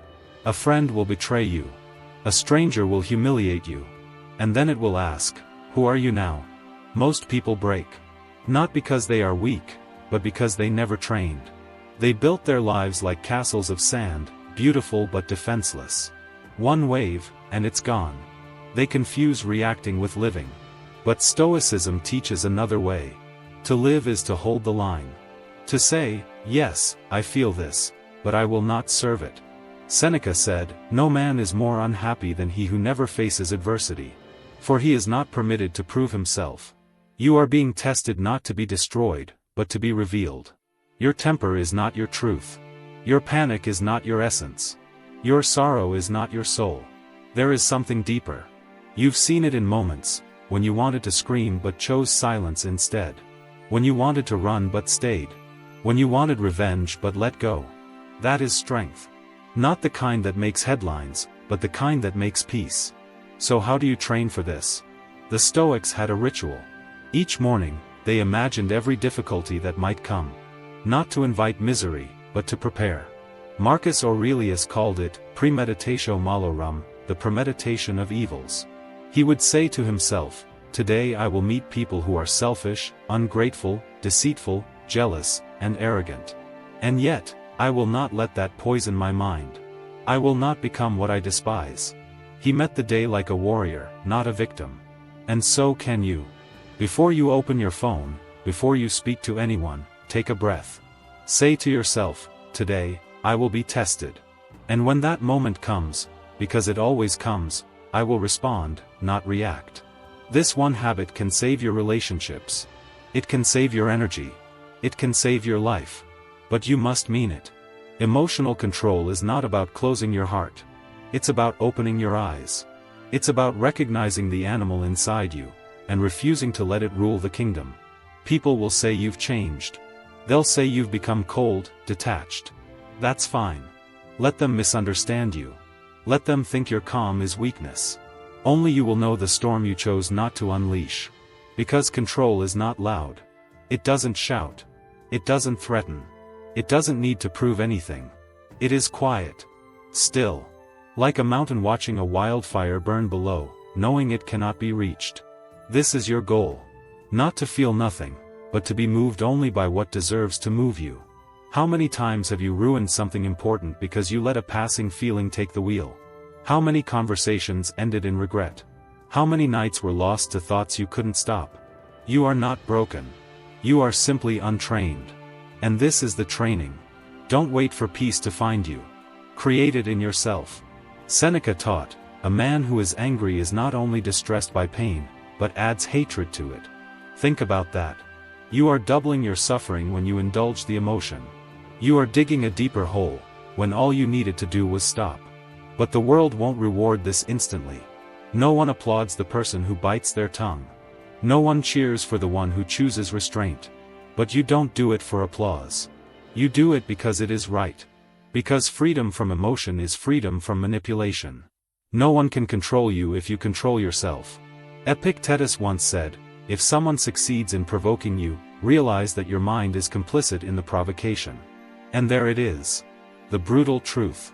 We blame others for pushing our buttons, but we're the ones who installed them. So start uninstalling them. Take one situation that normally drives you mad, and change the script. Smile instead of shouting. Wait instead of reacting. Say nothing instead of defending. Watch how the energy shifts. Not just in them, but in you. You will feel it, power returning to your hands. Not the power to dominate others, but the power to rule yourself. And if you fail? If you fall into the same old trap? Good. That's part of the path. Failure is not the opposite of control. It is the training ground for it. The Stoics never asked for perfection. They asked for progress. So get up. Reflect. Learn. And next time, be better. You don't need to fix everything today. You don't need to win every battle. You only need to stop letting emotion choose your path. You don't control the world. But you can control how you walk through it.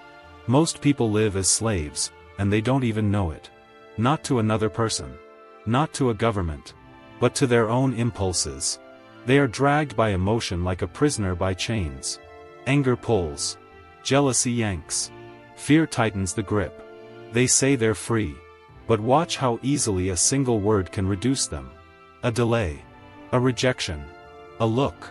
And suddenly, they're no longer living, they're reacting. You were not born to be a puppet. There is a line in your soul that must never be crossed. Not by others, and not by yourself. And that line is this: nothing has the right to own your peace. The Stoics believe that the only true possession is your inner state. You can lose your job, your health, even your life. But if you don't lose your clarity, you haven't lost yourself. That's why Marcus Aurelius could say, if you are distressed by anything external, the pain is not due to the thing itself, but to your estimate of it, and this you have the power to revoke at any moment. That is the key. The estimate. You think a comment is an attack. You think a delay is a disaster. You think a mistake is the end. But it's not the event, it's your interpretation. Control the interpretation, and you control the experience. But most people never do that. They let their emotions be law. As if feeling something makes it true. I feel disrespected, so they assume they were. I feel anxious, so they assume something must be wrong. But feelings are weather. Some days clear. Some days violent. And none of them define the sky. You are not what you feel. You are what you choose in spite of it. So how do you build that choice? With practice. With repetition. With failure and reflection. Start here. When something upsets you, don't respond. Ask, what story am I telling myself right now? That's where the emotion lives. In the story. Not the facts. The fact is someone didn't text back. The story is, they don't care about me. The fact is you made a mistake. The story is, I always fail. Break the story, and the emotion breaks with it. This takes courage. Most people don't want to do this work. They prefer the illusion of certainty. It's easier to blame others than to examine your own lens. But that's where the power is, in the pause. In the space where you question your perception. Epictetus wrote, when someone irritates you, it is not the person's actions that disturb you, but your own judgment about them. And it is in your power to wipe out that judgment now. That's the Stoic advantage. You don't have to wait for others to behave. You don't have to wait for life to be fair. You can reclaim your peace at any moment, because no one gave it to you, it was always yours. Think about the last time you lost control. Really think. Where was your attention? Were you in the present, or were you in the imagined future? Were you reacting to what was said, or what it meant to your ego? So much of emotion is ego. The part of us that needs to be right. To be admired. To be heard. To be in control. And when it's not, we lash out. But what if you didn't need to be any of those things?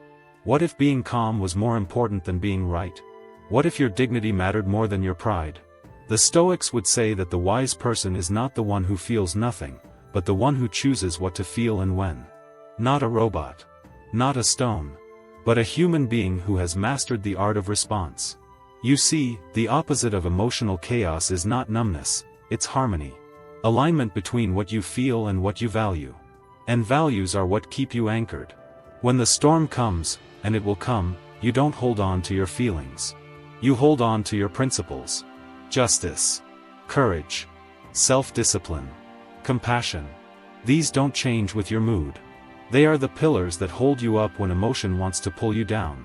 So ask yourself, what kind of person do I want to be, even when I'm hurt? That is your true identity. Not the one that explodes under pressure, but the one that holds the line in silence. Every moment of emotional struggle is a test, and a chance to come home to yourself. You don't have to win every argument. You don't have to respond to every insult. You don't have to explain yourself to people who are committed to misunderstanding you. You only have to stay in command. Because the world doesn't reward outrage, it exploits it. It feeds off your anger, your fear, your panic. It sells it back to you in headlines and comment wars and dopamine hits. You are not obligated to participate. You can step back. You can unplug. You can say no to the noise. And in that quiet, you can remember, peace is not passive. It's a discipline. A muscle you build through daily choices. A refusal to be dragged into storms that aren't yours. You don't owe anyone your reaction. You owe yourself your serenity. And once you taste that, once you feel what it's like to walk through chaos with stillness inside, you will never go back. Because this is the freedom most people never find. The freedom to feel, and not be ruled. There will come a moment when everything you've practiced will be put to the test. Not in silence. Not in theory. But in the heat. In the chaos. Someone will say something cruel. Something unfair. They'll push. They'll bait you. And the old you will rise. The one that wants to bite back. The one that wants to win. But you won't. Because you'll remember, no one wins in the fire. You'll take a breath. Feel the anger swell. And you'll let it pass. Like a wave hitting a stone, loud, but powerless. This is not weakness. This is mastery. The Stoics taught, the greatest victory is not over another, but over yourself. You don't defeat your enemies by crushing them. You defeat them by refusing to become them. And it's not just about surviving confrontation. It's about who you are when no one is watching. When you're alone with your thoughts, and they turn dark. When the anxiety rises. When the past knocks. When fear whispers worst-case scenarios. That's when control matters most. Can you hold the line when no one sees you? Can you be your own protector? Can you stay loyal to your peace? This is not about pretending. It's not about suppressing what you feel.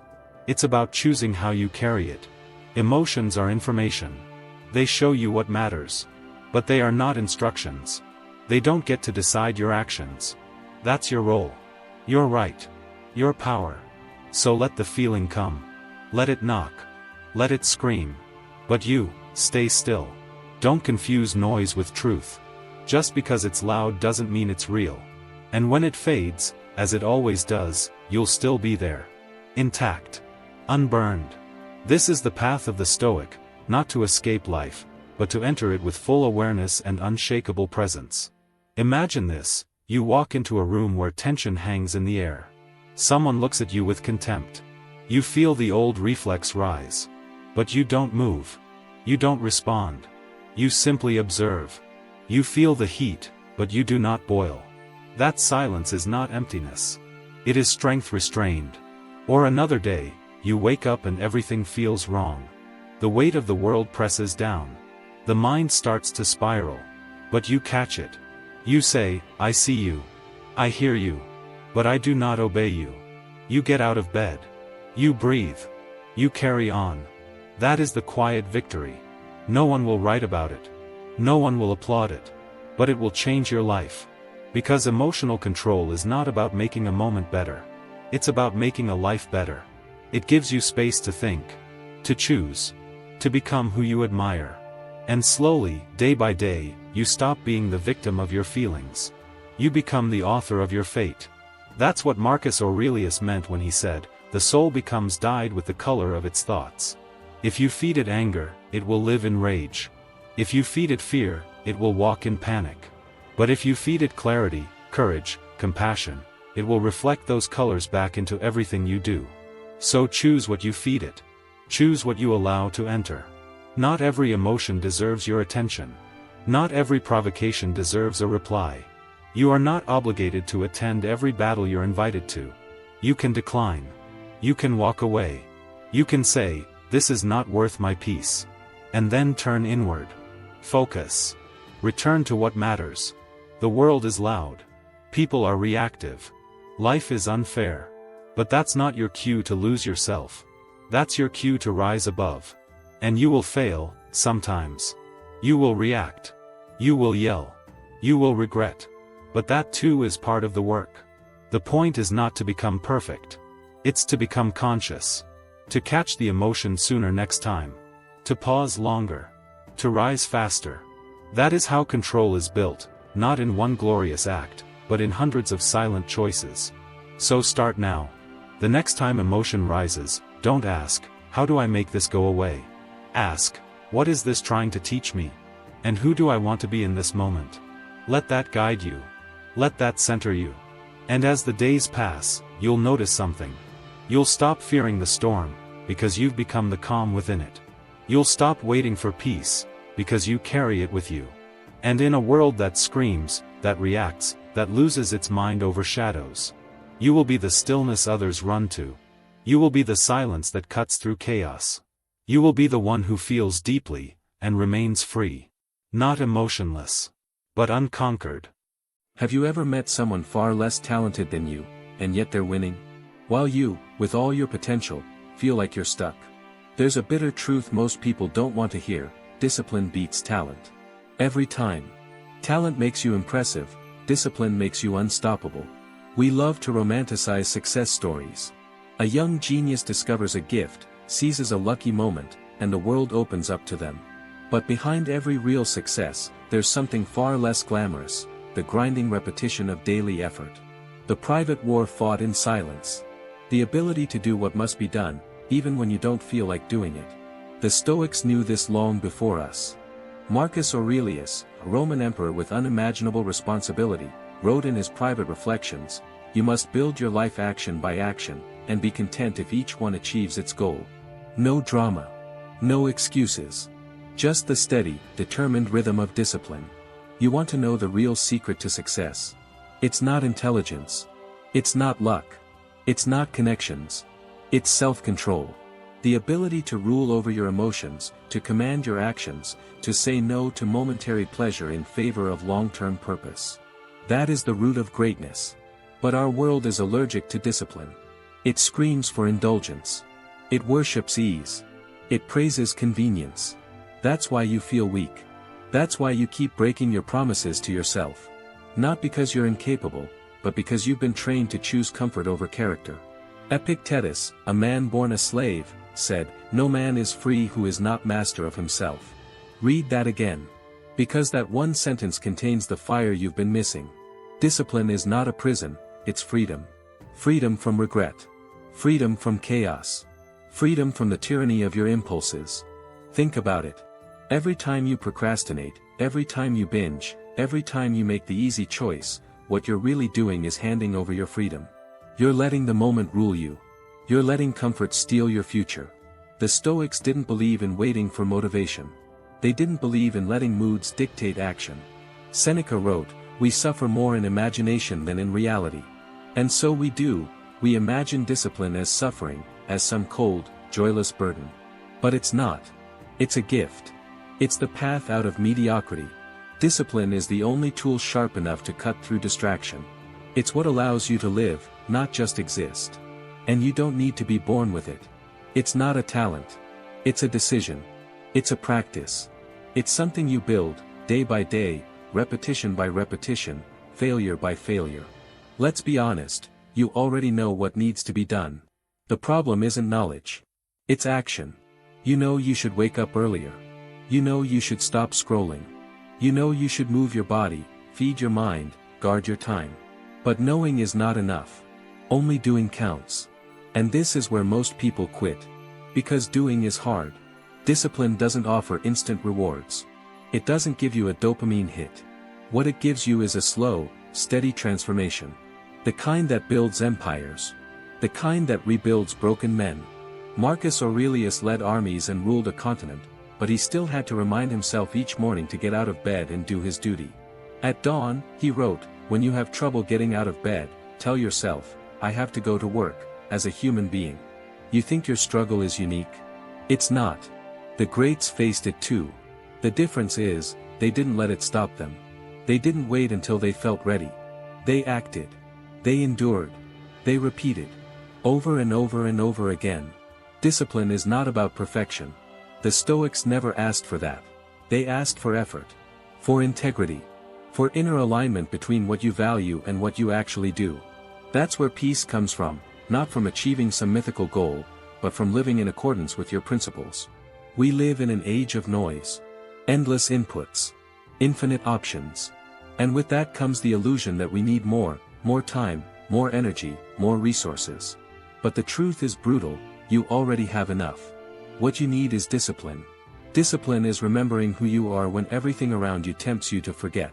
It's the shield against weakness. The hammer that smashes distraction. The compass that guides you when the path grows dark. Epictetus said, "First say to yourself what you would be, and then do what you have to do." No theory. No hoping. Just clarity and action. So ask yourself now, honestly, what would your life look like if you simply did what you said you would do? If you honored your own words? If you stopped negotiating with your lower self? Most people live like this. They feel, then act. The Stoic lives differently. The Stoic decides what must be done, and then does it, regardless of how they feel. Emotion becomes background noise. Duty becomes the signal. This is the path. It's not glamorous. It's not fast. But it's real. And it leads to strength, not the fake strength of bravado, but the silent, immovable strength of a person who has mastered themselves. You can have that life. Not tomorrow. Not next year. Now. But you must be willing to suffer a little in the present to avoid suffering endlessly in the future. Because without discipline, you'll always be a slave to your cravings, to your distractions, to your excuses. But with discipline, you become the ruler of your fate. The sculptor of your soul. And no one, not failure, not fatigue, not fear, can take that away from you. Discipline is not a punishment. It's not self-denial for the sake of pain. It's not a cold, lifeless routine. The Stoics never saw it that way. To them, discipline was the highest expression of reason, of dignity, of inner order. It was the one power that separated us from animals and chaos, the ability to say no when everything in you screamed yes. Seneca wrote, "No man is more unhappy than he who never faces adversity. For he is not permitted to prove himself." That is the key. Without discipline, you don't test yourself. You don't know who you are. You drift. You react. You obey every passing mood as if your emotions were gods. But they are not. They are weather. And you, if you are disciplined, are the mountain they beat against. Most people think discipline is about restriction. But in Stoic philosophy, it's about expansion. It's about rising above the animal level of impulse and accessing the divine power of logos, of rational, moral choice. Discipline gives you range. It gives you reach. It's what allows you to say, "This is what I am. This is how I live." No matter what storms rage outside. We live in a world that worships speed and convenience. Everything must be fast. Everything must be easy. And in this madness, the disciplined person becomes a giant. Why? Because they can delay gratification. Because they don't need immediate results to keep going. They're not sprinters, they're builders. And builders don't panic when the foundation takes time. Discipline means doing the work even when the work isn't exciting. It means rising early when no one sees. It means speaking less and doing more. It means enduring boredom, embracing silence, and walking the long road without applause. Look around. Most people are slaves to their urges. They eat what they want, say what they feel, skip what's uncomfortable. They live reactively. But you don't want that life. You want to master it. Epictetus told his students, if you want to improve, be content to be thought foolish and stupid. That's what discipline often looks like, strange. You say no to drinks. You leave parties early. You stay in while others go out. You do push-ups while others sleep. You read while others scroll. And yes, they'll laugh. But let them laugh. Because soon, they'll watch. Discipline is lonely at first. It feels like no one understands. Because most people won't. They don't want to live with intention. They want to live with distraction. But that's not you anymore. You're not building a moment. You're building a life. Marcus Aurelius, in the solitude of his tent while commanding armies, reminded himself, waste no more time arguing what a good man should be. Be one. That's discipline. No debate. No delay. Just action. The Stoics didn't just write about discipline, they lived it. They woke early. They trained their bodies. They moderated their appetites. They controlled their tempers. They studied. They wrote. They served others. And they expected hardship. Because to them, hardship was training. It revealed who you were beneath comfort. You want to be unshakable. Start small. Discipline doesn't begin with heroic acts. It begins with small, unbroken promises to yourself. Wake up when you say you will. Finish what you start. Do one more rep, read 10 more pages. Hold your tongue when you want to speak. That is discipline. And it compounds. There's no mystery here. No secret code. The Stoics weren't philosophers of abstraction, they were practical. They asked one question over and over, what is in my control? And discipline, always, is in your control. You can't control the market. You can't control people. You can't control the weather, your past, or your fate. But you can control how you act. What you do. What you repeat. That's where your life is forged, in that small, tight space between stimulus and response. Seneca warned, it is not because things are difficult that we do not dare, it is because we do not dare that they are difficult. Discipline is daring. It is bravery repeated. It's choosing the harder path, not because you like pain, but because you respect growth. So what does discipline look like in your life? It looks like leaving the comfort zone and entering the arena. It looks like doing the same essential things every day until the results appear. It looks like a person who no longer negotiates with weakness. The gym won't make you strong. Your commitment to go every day will. The book won't make you wise. Your willingness to read, think, and apply, will. The calendar won't give you more time. Your refusal to waste it, will. You don't need motivation. You need a standard. That's what the Stoics lived by. They didn't ask, do I feel like it? They asked, is it right? Is it necessary? And then they did it, especially when it was hard. Discipline is about becoming who you claim to be. No more double life. No more broken promises to yourself. No more waiting. It is a quiet revolution. It begins in the mind, flows through your choices, and manifests in the structure of your life. You want peace? Earn it. You want strength? Build it. You want clarity? Clear away distraction. The Stoics knew, there is no progress without discipline. And there is no discipline without discomfort. But there is also no regret. No chaos. No shame. Because every day you live with discipline, you live with purpose. And a life with purpose is a life worth waking up to. Let's imagine a man with no rules. He does what he feels, when he feels it. He eats when he's bored, speaks when he's angry, rests when he's tired, quits when he's challenged. To the modern world, this man is free. But to the Stoics, he's a prisoner. Not of walls or chains, but of himself. Freedom, real freedom, is not the absence of restraint. It's the power to act according to reason. To live by principle. To choose virtue over vice, even when vice is easier. That's what Marcus Aurelius meant when he wrote, just that you do the right thing. The rest doesn't matter. Think about that. The rest doesn't matter. Not praise. Not results. Not whether anyone notices. What matters is this: did you do what was right, what was necessary, what was aligned with your nature? Discipline is the vehicle for that alignment.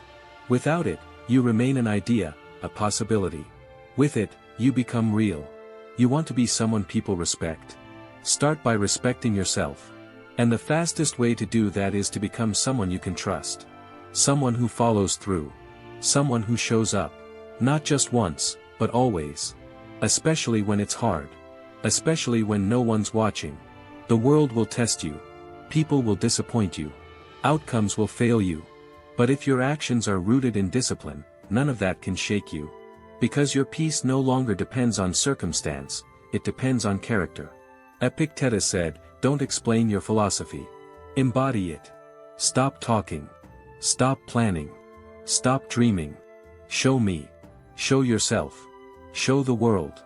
Discipline is not something you believe in, it's something you prove. One decision at a time. And yes, you will fall short. You will fail. You will break your routines, miss your targets, lose your temper. You're human. But the Stoic path doesn't demand perfection. It demands return. Always return. Back to the practice. Back to the standard. Back to the path. That's the difference between the disciplined and the drifting. The drifting person stumbles and stays down.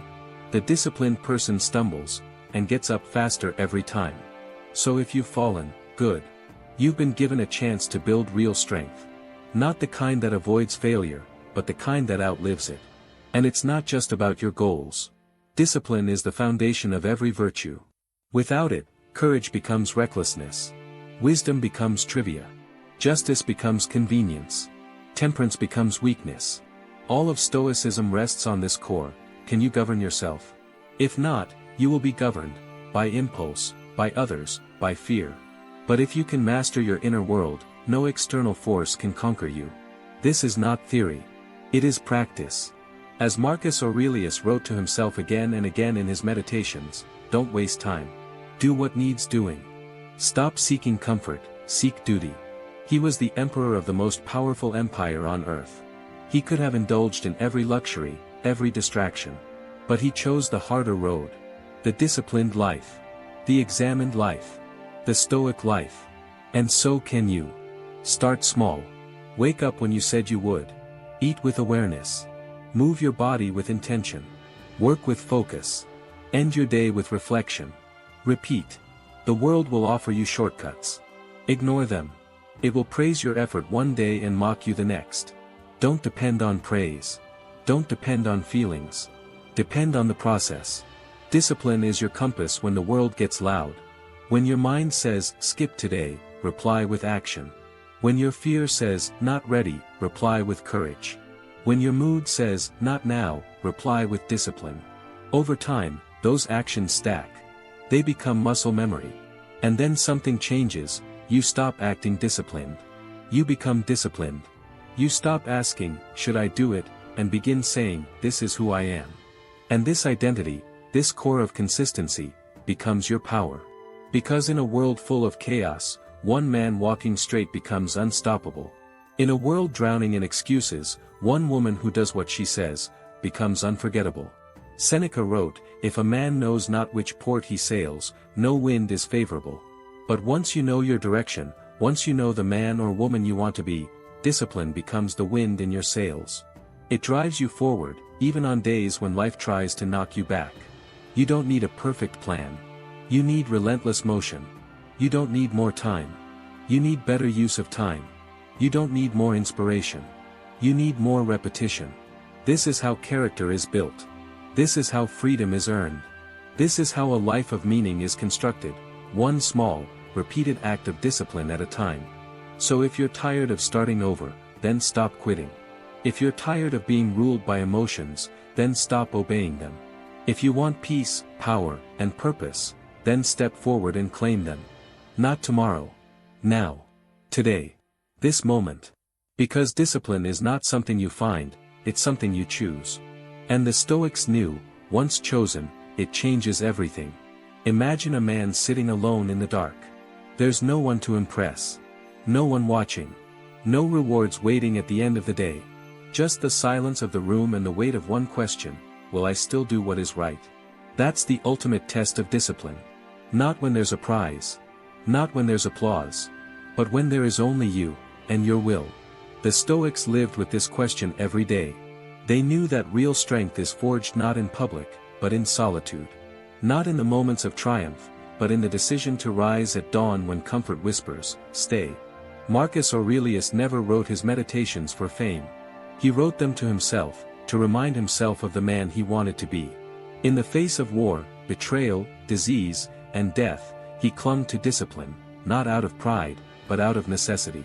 Because without it, he knew, he would crumble from the inside out. You might not command an empire.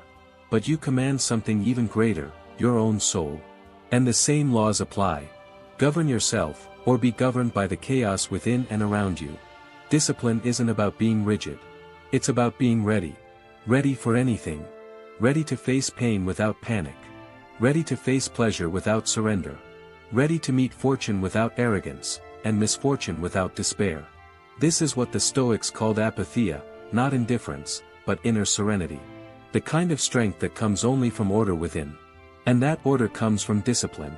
Let's not romanticize this path. It will test you. It will strip away illusions. It will confront your ego, your habits, your excuses. You will sweat. You will stumble.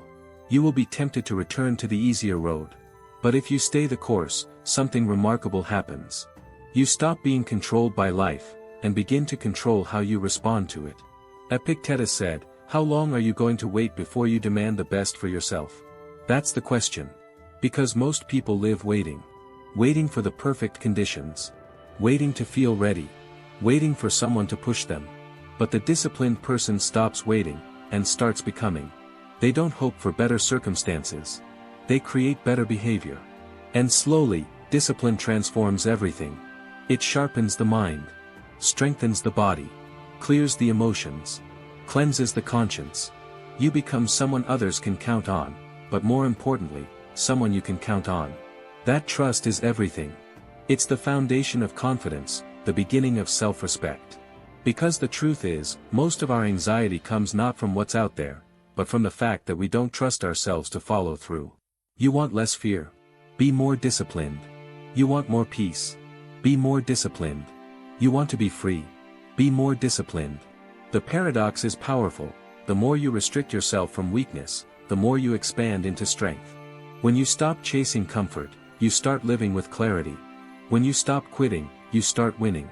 Not in a loud, cinematic way, but in the quiet, invisible, unshakable growth of someone who is no longer ruled by craving, comparison, or chaos.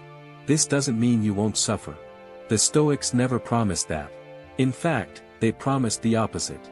Life will hurt. People will fail you. Death will come. But what they taught, what they lived, was this. You are stronger than you think. Not because life gets easier, but because you become more disciplined. And from that discipline, comes power. The power to endure. The power to choose wisely. The power to live on your own terms. Seneca, in a letter near the end of his life, wrote, "A man who has learned to endure all things, whether commanded or allowed by nature, is truly free." So let me ask you, what would your life look like if you no longer betrayed yourself? If you trained your mind like a warrior trains his blade? If you chose truth over comfort, action over distraction, strength over indulgence? That's what discipline gives you. A new identity. Not built on fantasy, but on action. Not crafted by applause, but by integrity. And you'll notice, the more disciplined you become, the less you need from the world. You no longer beg for validation. You no longer chase meaningless pleasures. You walk your path, steady and silent, like a true Stoic, calm in success, calm in failure, calm in the fire. Because discipline is not about control over others. It's about sovereignty over yourself. It's not about punishment. It's about purpose. It's not about being better than others. It's about becoming better than who you were yesterday. Every day, you wake up with two choices, decay or discipline. And every day you choose discipline, you take one more step toward the life the Stoics envisioned. A life of reason, of clarity, of strength, of peace. So begin. Right now. Not grandly. Not perfectly, but with one action that aligns with the person you're meant to be. And when it hurts, when it's boring, when it feels like nothing is changing, remember this. You are building something sacred. You are becoming something rare. You are living the Stoic truth, that discipline, more than talent, more than luck, more than praise, is the key to everything. The world can break your body, but it cannot touch your spirit, unless you let it. We are born into chaos. Noise, fear, betrayal, ambition, they circle us like vultures from the start. Most people live their whole lives trying to escape this. They run. They hide. They distract themselves with comfort, success, attention. But a Stoic learns to stand still. To stop asking the world for safety and start asking himself, who do I choose to become in the middle of the storm? Because life is not a gentle teacher. It slaps, it burns, it takes. It throws you into grief, loss, confusion. And the world doesn't apologize. But Stoicism says, let it come. Let the fire rise. You are not here to be safe. You are here to be strong.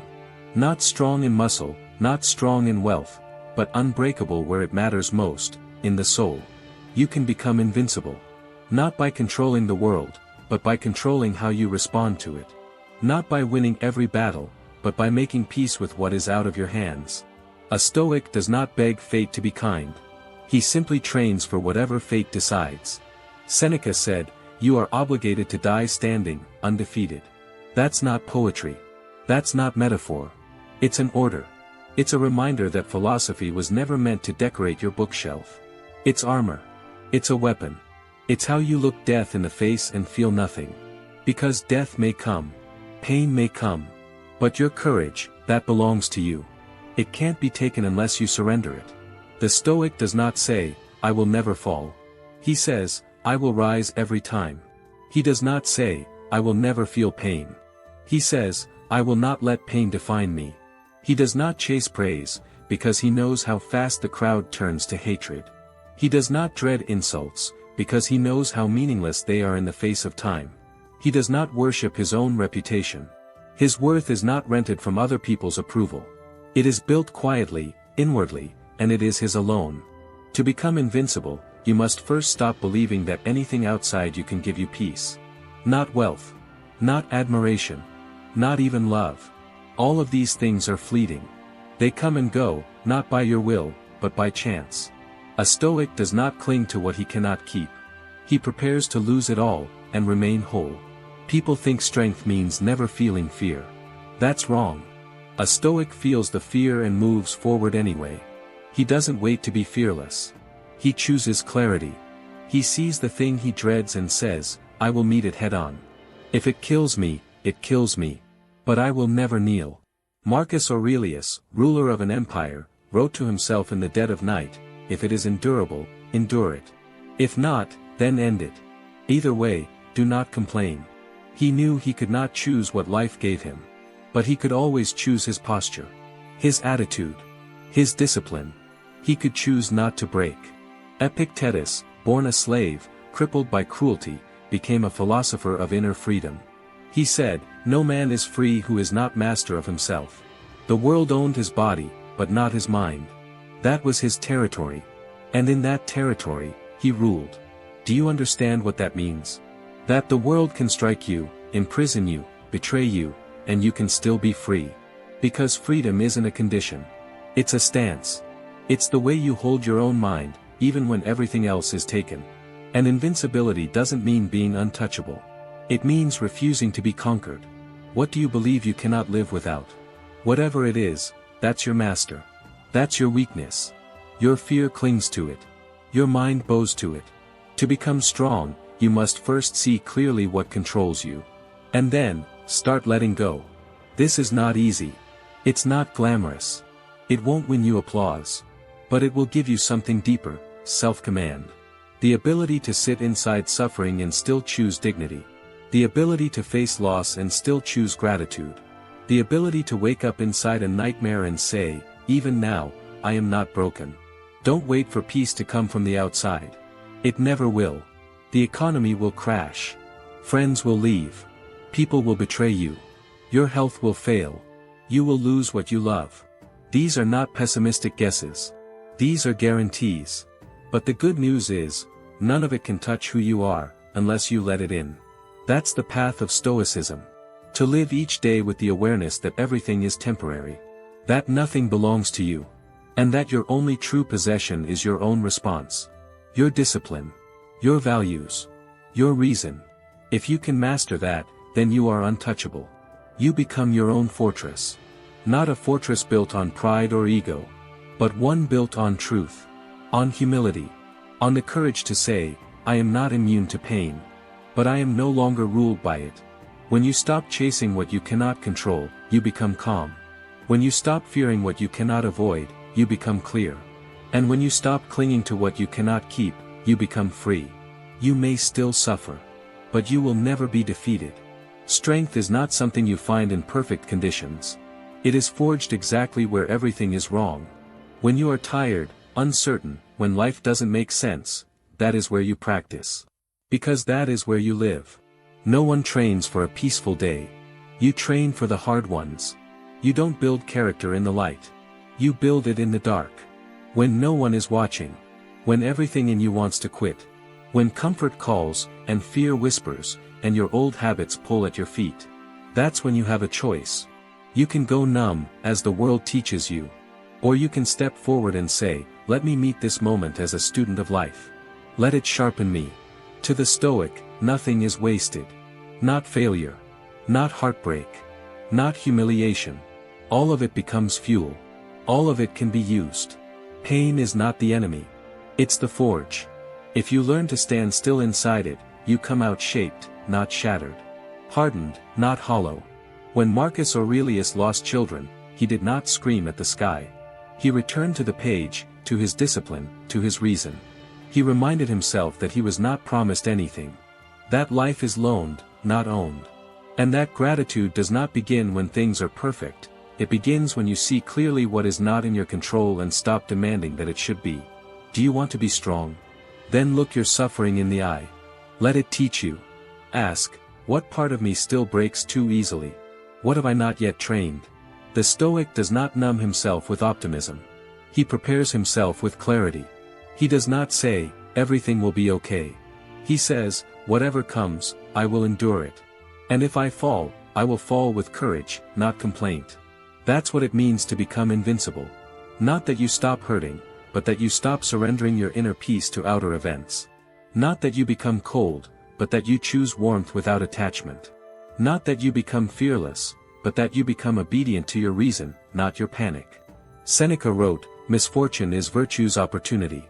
He meant that suffering doesn't block the path, it is the path. That what you hate might be the thing you need. That the hardship you curse today might be the weight that trains your soul for tomorrow. But only if you stop asking, why me? And start asking, how can I grow from this? That shift is the beginning of freedom. Not when your life gets easier, but when your mindset gets sharper. When you stop needing things to go your way in order to stay calm. When you stop praying for comfort and start preparing for challenge. The truth is, we are soft. Most people live in fear of discomfort. Afraid of being disliked. Afraid of being alone. Afraid of failing in public. But the Stoic seeks discomfort on purpose. He puts himself into challenge. Not because he enjoys suffering, but because he enjoys strength more than safety. Epictetus said, if you want to improve, be content to be thought foolish and stupid. That's the price. If you want to grow, you have to stop performing. Stop pleasing. Stop pretending. You have to become real, even if it makes people uncomfortable. Especially then. So much of what we suffer is not pain, it's the fear of pain. Not loss, but the dread of it. We die 1,000 times in our minds before anything even happens. The Stoic cuts through that with a blade of reason. He sees that death is natural. That failure is survivable. That judgment is irrelevant. He asks only one thing, am I living by my values? If yes, then let the world burn. What are your values? Not your opinions. Not your goals. But the lines you will not cross. The principles you serve even when no one sees you. Define them. Sharpen them. Make them your compass. Because when life goes dark, you will not rise to the level of your ambition. You will fall to the level of your training. And that's what Stoicism is, training. Rehearsal. a constant sharpening of the mind against reality. You read. You write. You reflect. You fail. You reflect again. You do not train once and call yourself strong.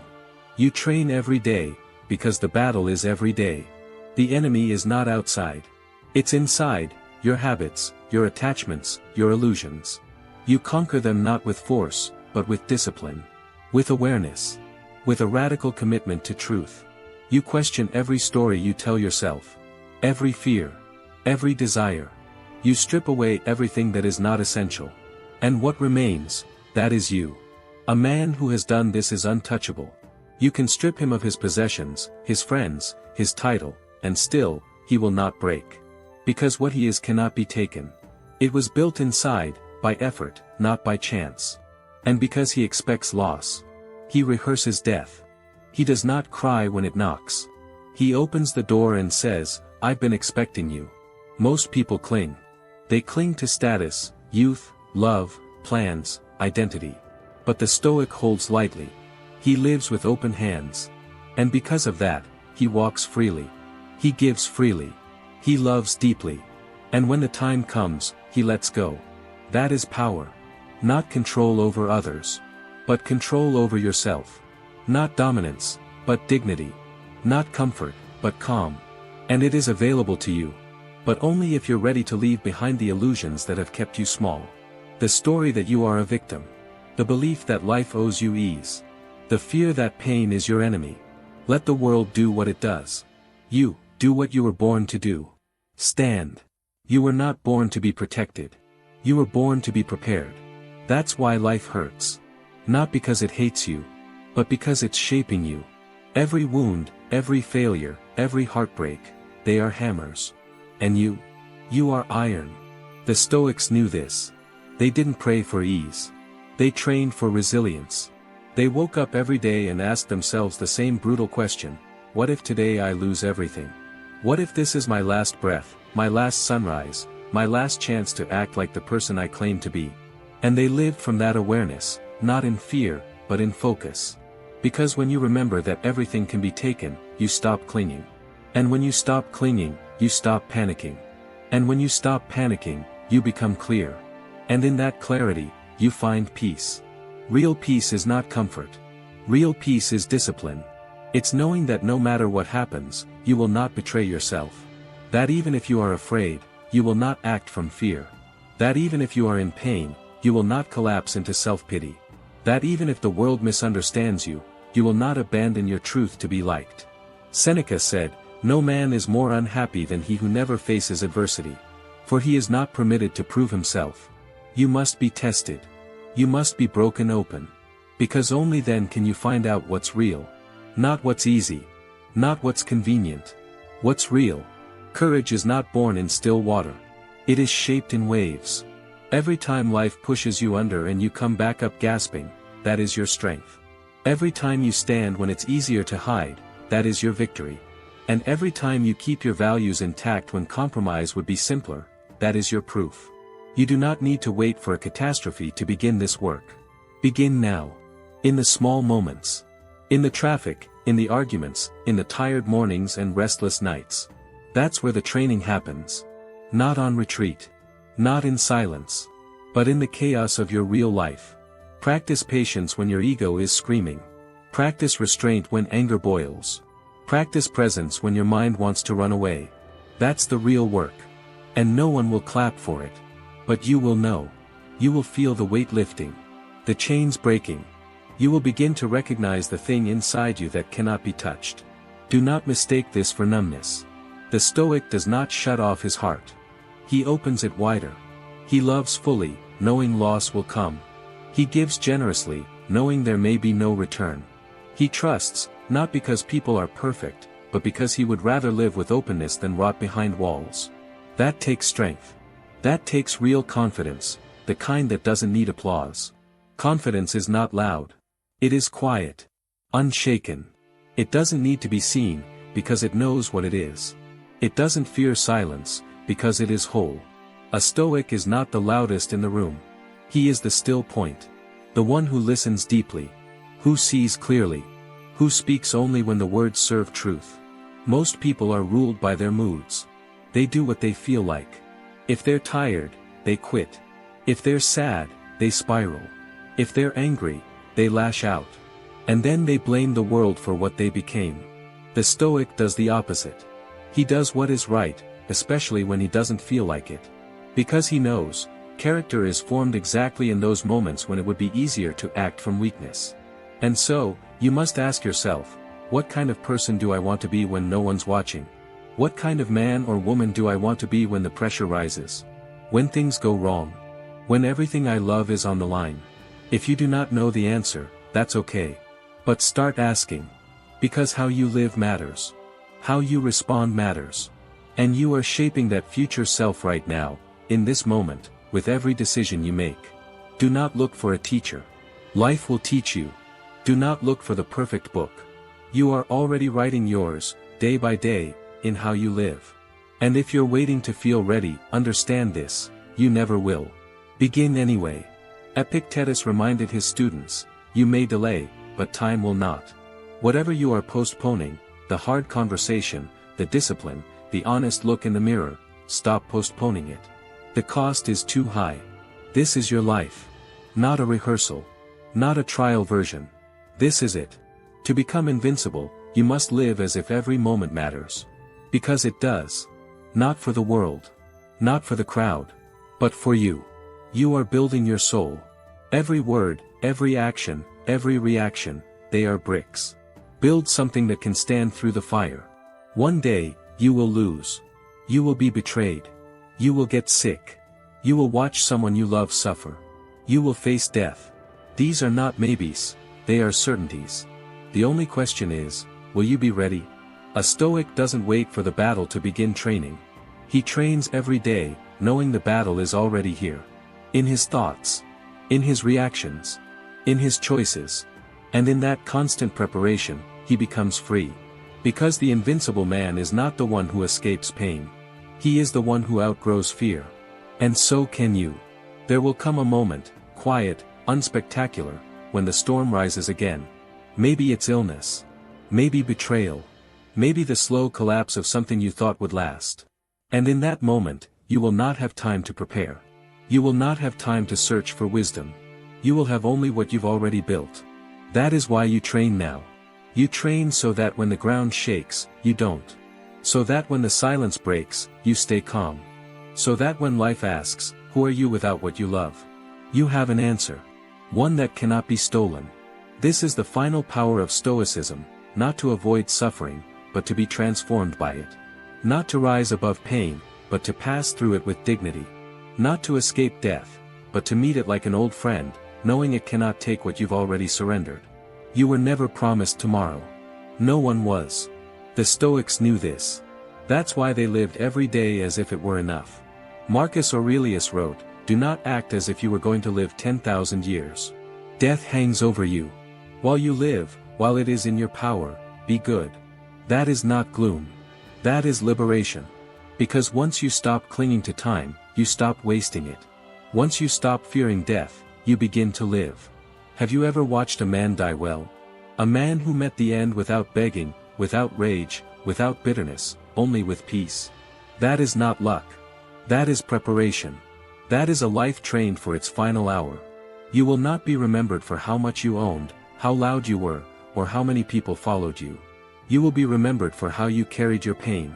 How you treated others when no one could see. How you stood when life asked you to kneel. So do not wait for peace. Bring it. Do not beg for mercy. Create strength. Do not ask to be spared, become the kind of person who does not need to be. You have this power. It is not in the hands of the world.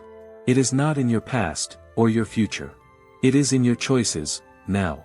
You can choose clarity over comfort. Discipline over desire. Principle over pleasure. You can choose to stand. You will fall. You will bleed. But you will not be conquered.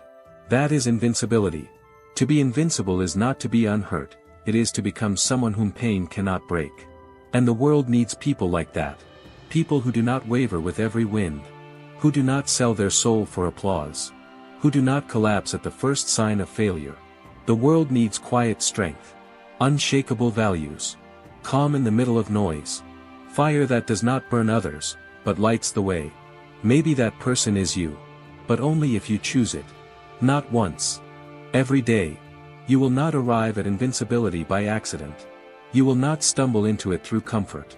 You will have to suffer for it. Sacrifice for it. Bleed for it. But in that cost, you will find something no one can give you. And no one can take away. A soul. Clear. Strong. Ready. Free. Let others chase pleasure. Let others drown in distraction. Let others beg to be saved. You were made for something else. You were made for this. To rise. To endure. To outlast. To remain human when others forget what it means. So stand up. Face the day. Face yourself. And walk forward, unbroken. You are not safe. You are not finished. But you are, already, invincible. Sometimes, the biggest changes begin with a whisper. Not a shout. Not a dramatic moment. Just a quiet decision made in the depths of your mind. A simple, unshakable, enough. Have you ever had that moment? When you stood still, heart pounding, and thought, not in panic, but with stunning clarity, I can't keep living like this. That moment isn't weakness. It's not a breakdown. It's a breakthrough. It's your soul waking up. That's how transformation really begins, not with fireworks, but with stillness. Not with applause, but with brutal honesty. The moment you stop lying to yourself. The moment you decide to stop drifting. The moment you refuse to be a passive witness to your own life. Change isn't an explosion. It's not lightning striking your world and rewriting everything overnight. No. It's a slow, deliberate revolt against your own inertia. It's the day you start doing small things differently, consistently. That's how revolutions begin. Quietly. Inside. Most people wait for life to break them before they wake up. They wait for pain to force a change. A betrayal. A collapse. A disaster. But the rare ones, the wise ones, they choose change before the collapse. They don't wait to hit the wall. They slow down, turn, and take a different path. So let me offer you something rare, 7 practical truths. Not theories. Not inspiration that fades after 5 minutes. Just real, actionable tools you can use starting today. 7 principles that are simple, but not easy. And if you apply them, they will absolutely change your life. Let's start with the first. Get brutally honest about where your time goes. People complain they don't have time. But that's not the truth. The truth is, they don't have clarity. They don't have priorities.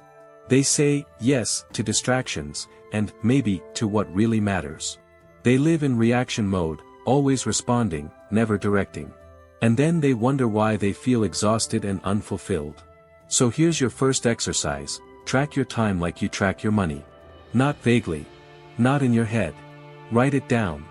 Every minute. For 1 week.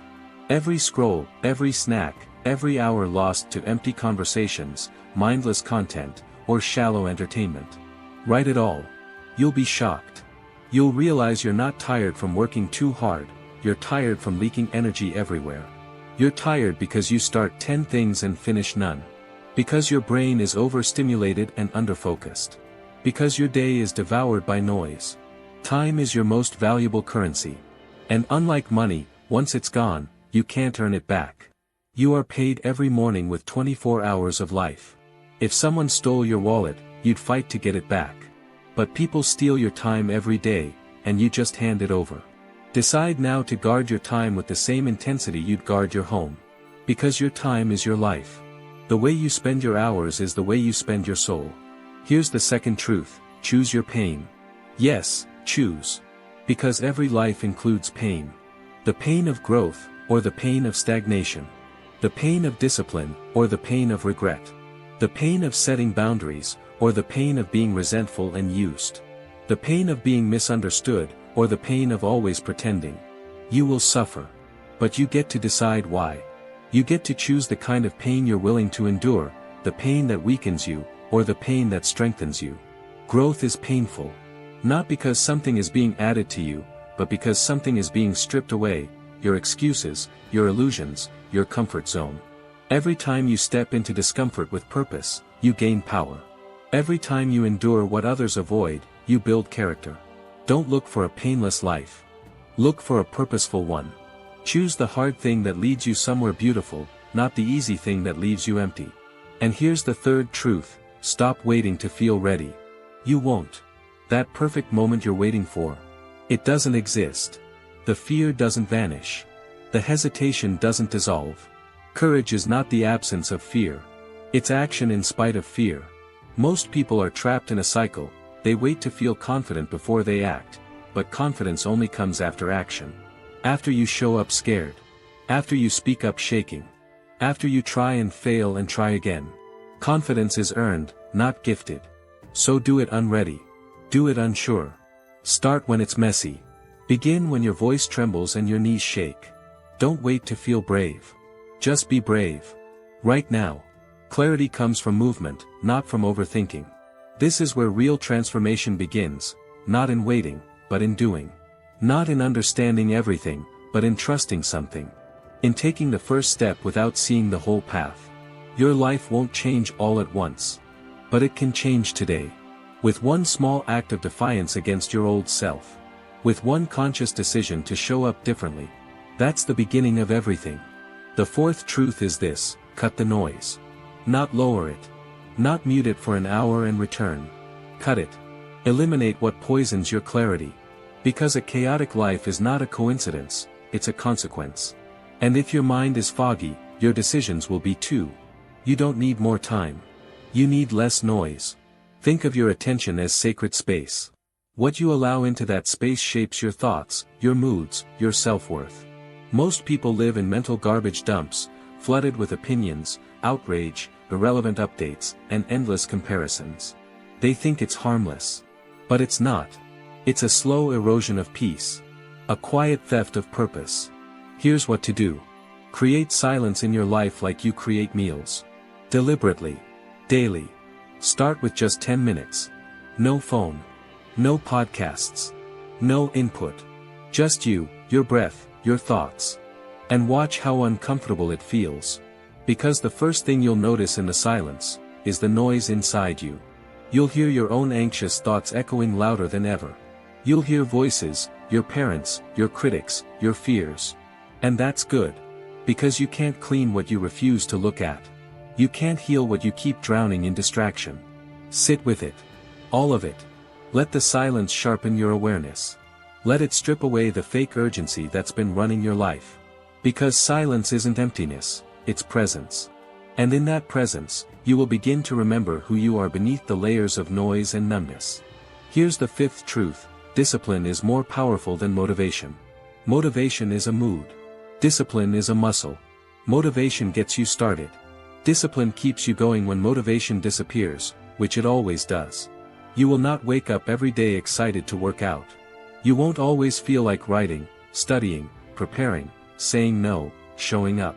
If you rely on motivation, you'll live your life in a cycle of short bursts followed by long crashes. You'll glow for a week and burn out for a month. But if you build discipline, if you train yourself to act based on commitment, not emotion, you become unstoppable. Discipline says, I don't want to do this, but I will. Because I made a promise to myself. That's the kind of voice that builds empires. That's the voice that turns dreams into results. And here's the secret: discipline is not natural. It's built like a callus, through repetition, discomfort, resistance. You don't wake up with it. You earn it, one hard choice at a time. So choose today. One promise. One small, boring, inconvenient action. And do it again tomorrow. Build the muscle. Because when life hits, and it won't be your dreams that save you. It will be your discipline. Now the sixth truth: surround yourself with truth, not comfort. Your environment is not neutral. It's shaping you every second. The people you talk to, the content you consume, the values you're exposed to, they're programming your mind whether you realize it or not. If you're surrounded by victims, you'll start feeling like one. If your friends are always complaining, always waiting, always blaming, you will mirror that energy. Not because you're weak, but because you're human. Environment is stronger than will. So upgrade your circle. Find people who speak truth to you, not just what you want to hear. People who call you out, not just cheer you up.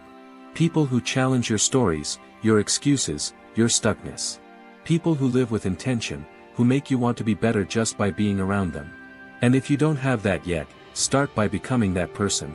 Become the one who chooses effort over ease, who speaks with purpose, who listens more than they talk. Because when you raise your own standards, you naturally attract those walking the same path. This doesn't mean cutting everyone off. It means being intentional. You can love people from a distance. You can choose your influences like you choose your food, based on nourishment, not convenience. You're not just protecting your energy. You're shaping your future. And finally, the seventh truth, identity is not fixed. Who you were is not who you have to be. You are not trapped in your past, your mistakes, your conditioning. You're not your failures. You're not your labels. You're not your fears. You are a story still being written. And you are the author. Every single day, you are reinforcing a version of yourself. With your habits. With your words. With your thoughts. So ask yourself, who am I rehearsing to become? If you want to change your life, change your self-image. Not with affirmations, but with actions. Stop saying, I'm just not a morning person. Wake up early. Stop saying, I'm not disciplined. Prove otherwise. Stop saying, I can't change. You already are, every day, by what you choose to repeat. Don't fight for your limitations. Don't protect a version of yourself that no longer serves you. Let it die. Outgrow it. Become something bolder. Truer. Realer. Because your new life will cost you your old one, and that's a price worth paying. You don't need to become someone else. You just need to become who you truly are, beneath the fear, beneath the noise, beneath the mask you've been wearing to survive. So what happens when you live these truths? Not know them. Not agree with them. But live them? Everything changes. Not all at once. Not overnight. But undeniably, unmistakably, your life begins to shift. Your energy changes. Your mind clears. Your days feel deliberate. Your nights feel earned. And most importantly, you begin to recognize the person in the mirror again. Not the tired shell. Not the faker. But you. Because these aren't just tips. They're reminders of what you already know deep down. They're not hacks. They're homecomings. You've always known you needed silence. You've always sensed that you were wasting time. You've always felt the pain of staying small, of betraying your potential for comfort. The real work is not about adding something new. It's about removing what's false. False narratives. False limits. False identities. Beneath all that noise, beneath all that conditioning, there is something honest in you. And these truths are how you uncover it. Let's remember them one more time. First, get brutally honest about your time. Not because it's trendy. But because your time is your life. You don't own your days, you borrow them. So live like it matters. Count the minutes. Defend them. Use them on what makes you proud, not numb. Second, choose your pain. No matter what you do, life will be hard. But you get to choose what kind of hard. You can suffer from growth, or you can suffer from regret. One makes you stronger. The other makes you bitter. Choose wisely. Third, stop waiting to feel ready. Ready is a lie. It's a story your brain tells to keep you safe. Don't wait for fear to leave. Walk into the unknown with it.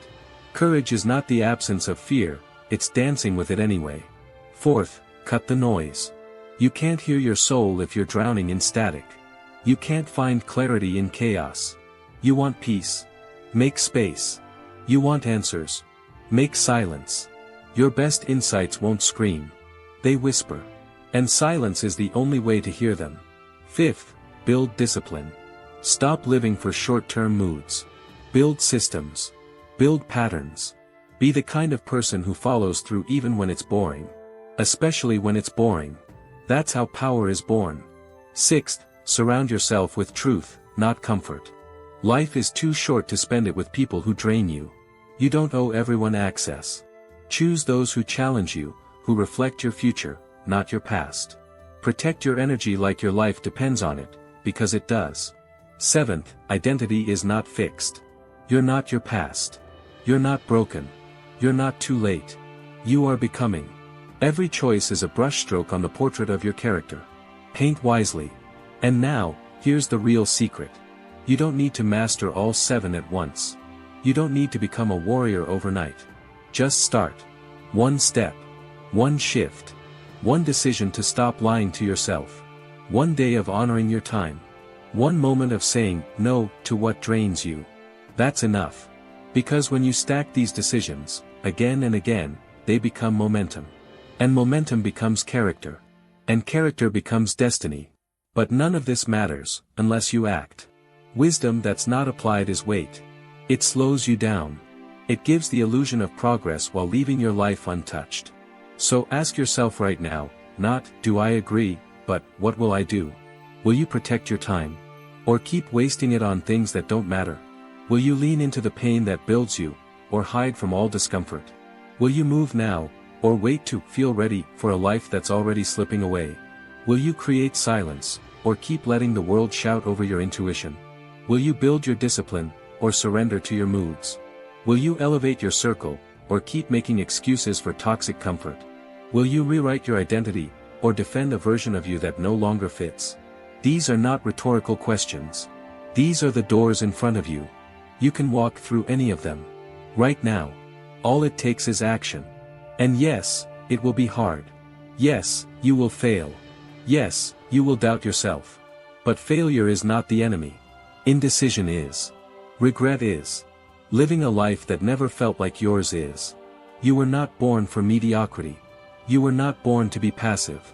You were not born to be a background character in your own story.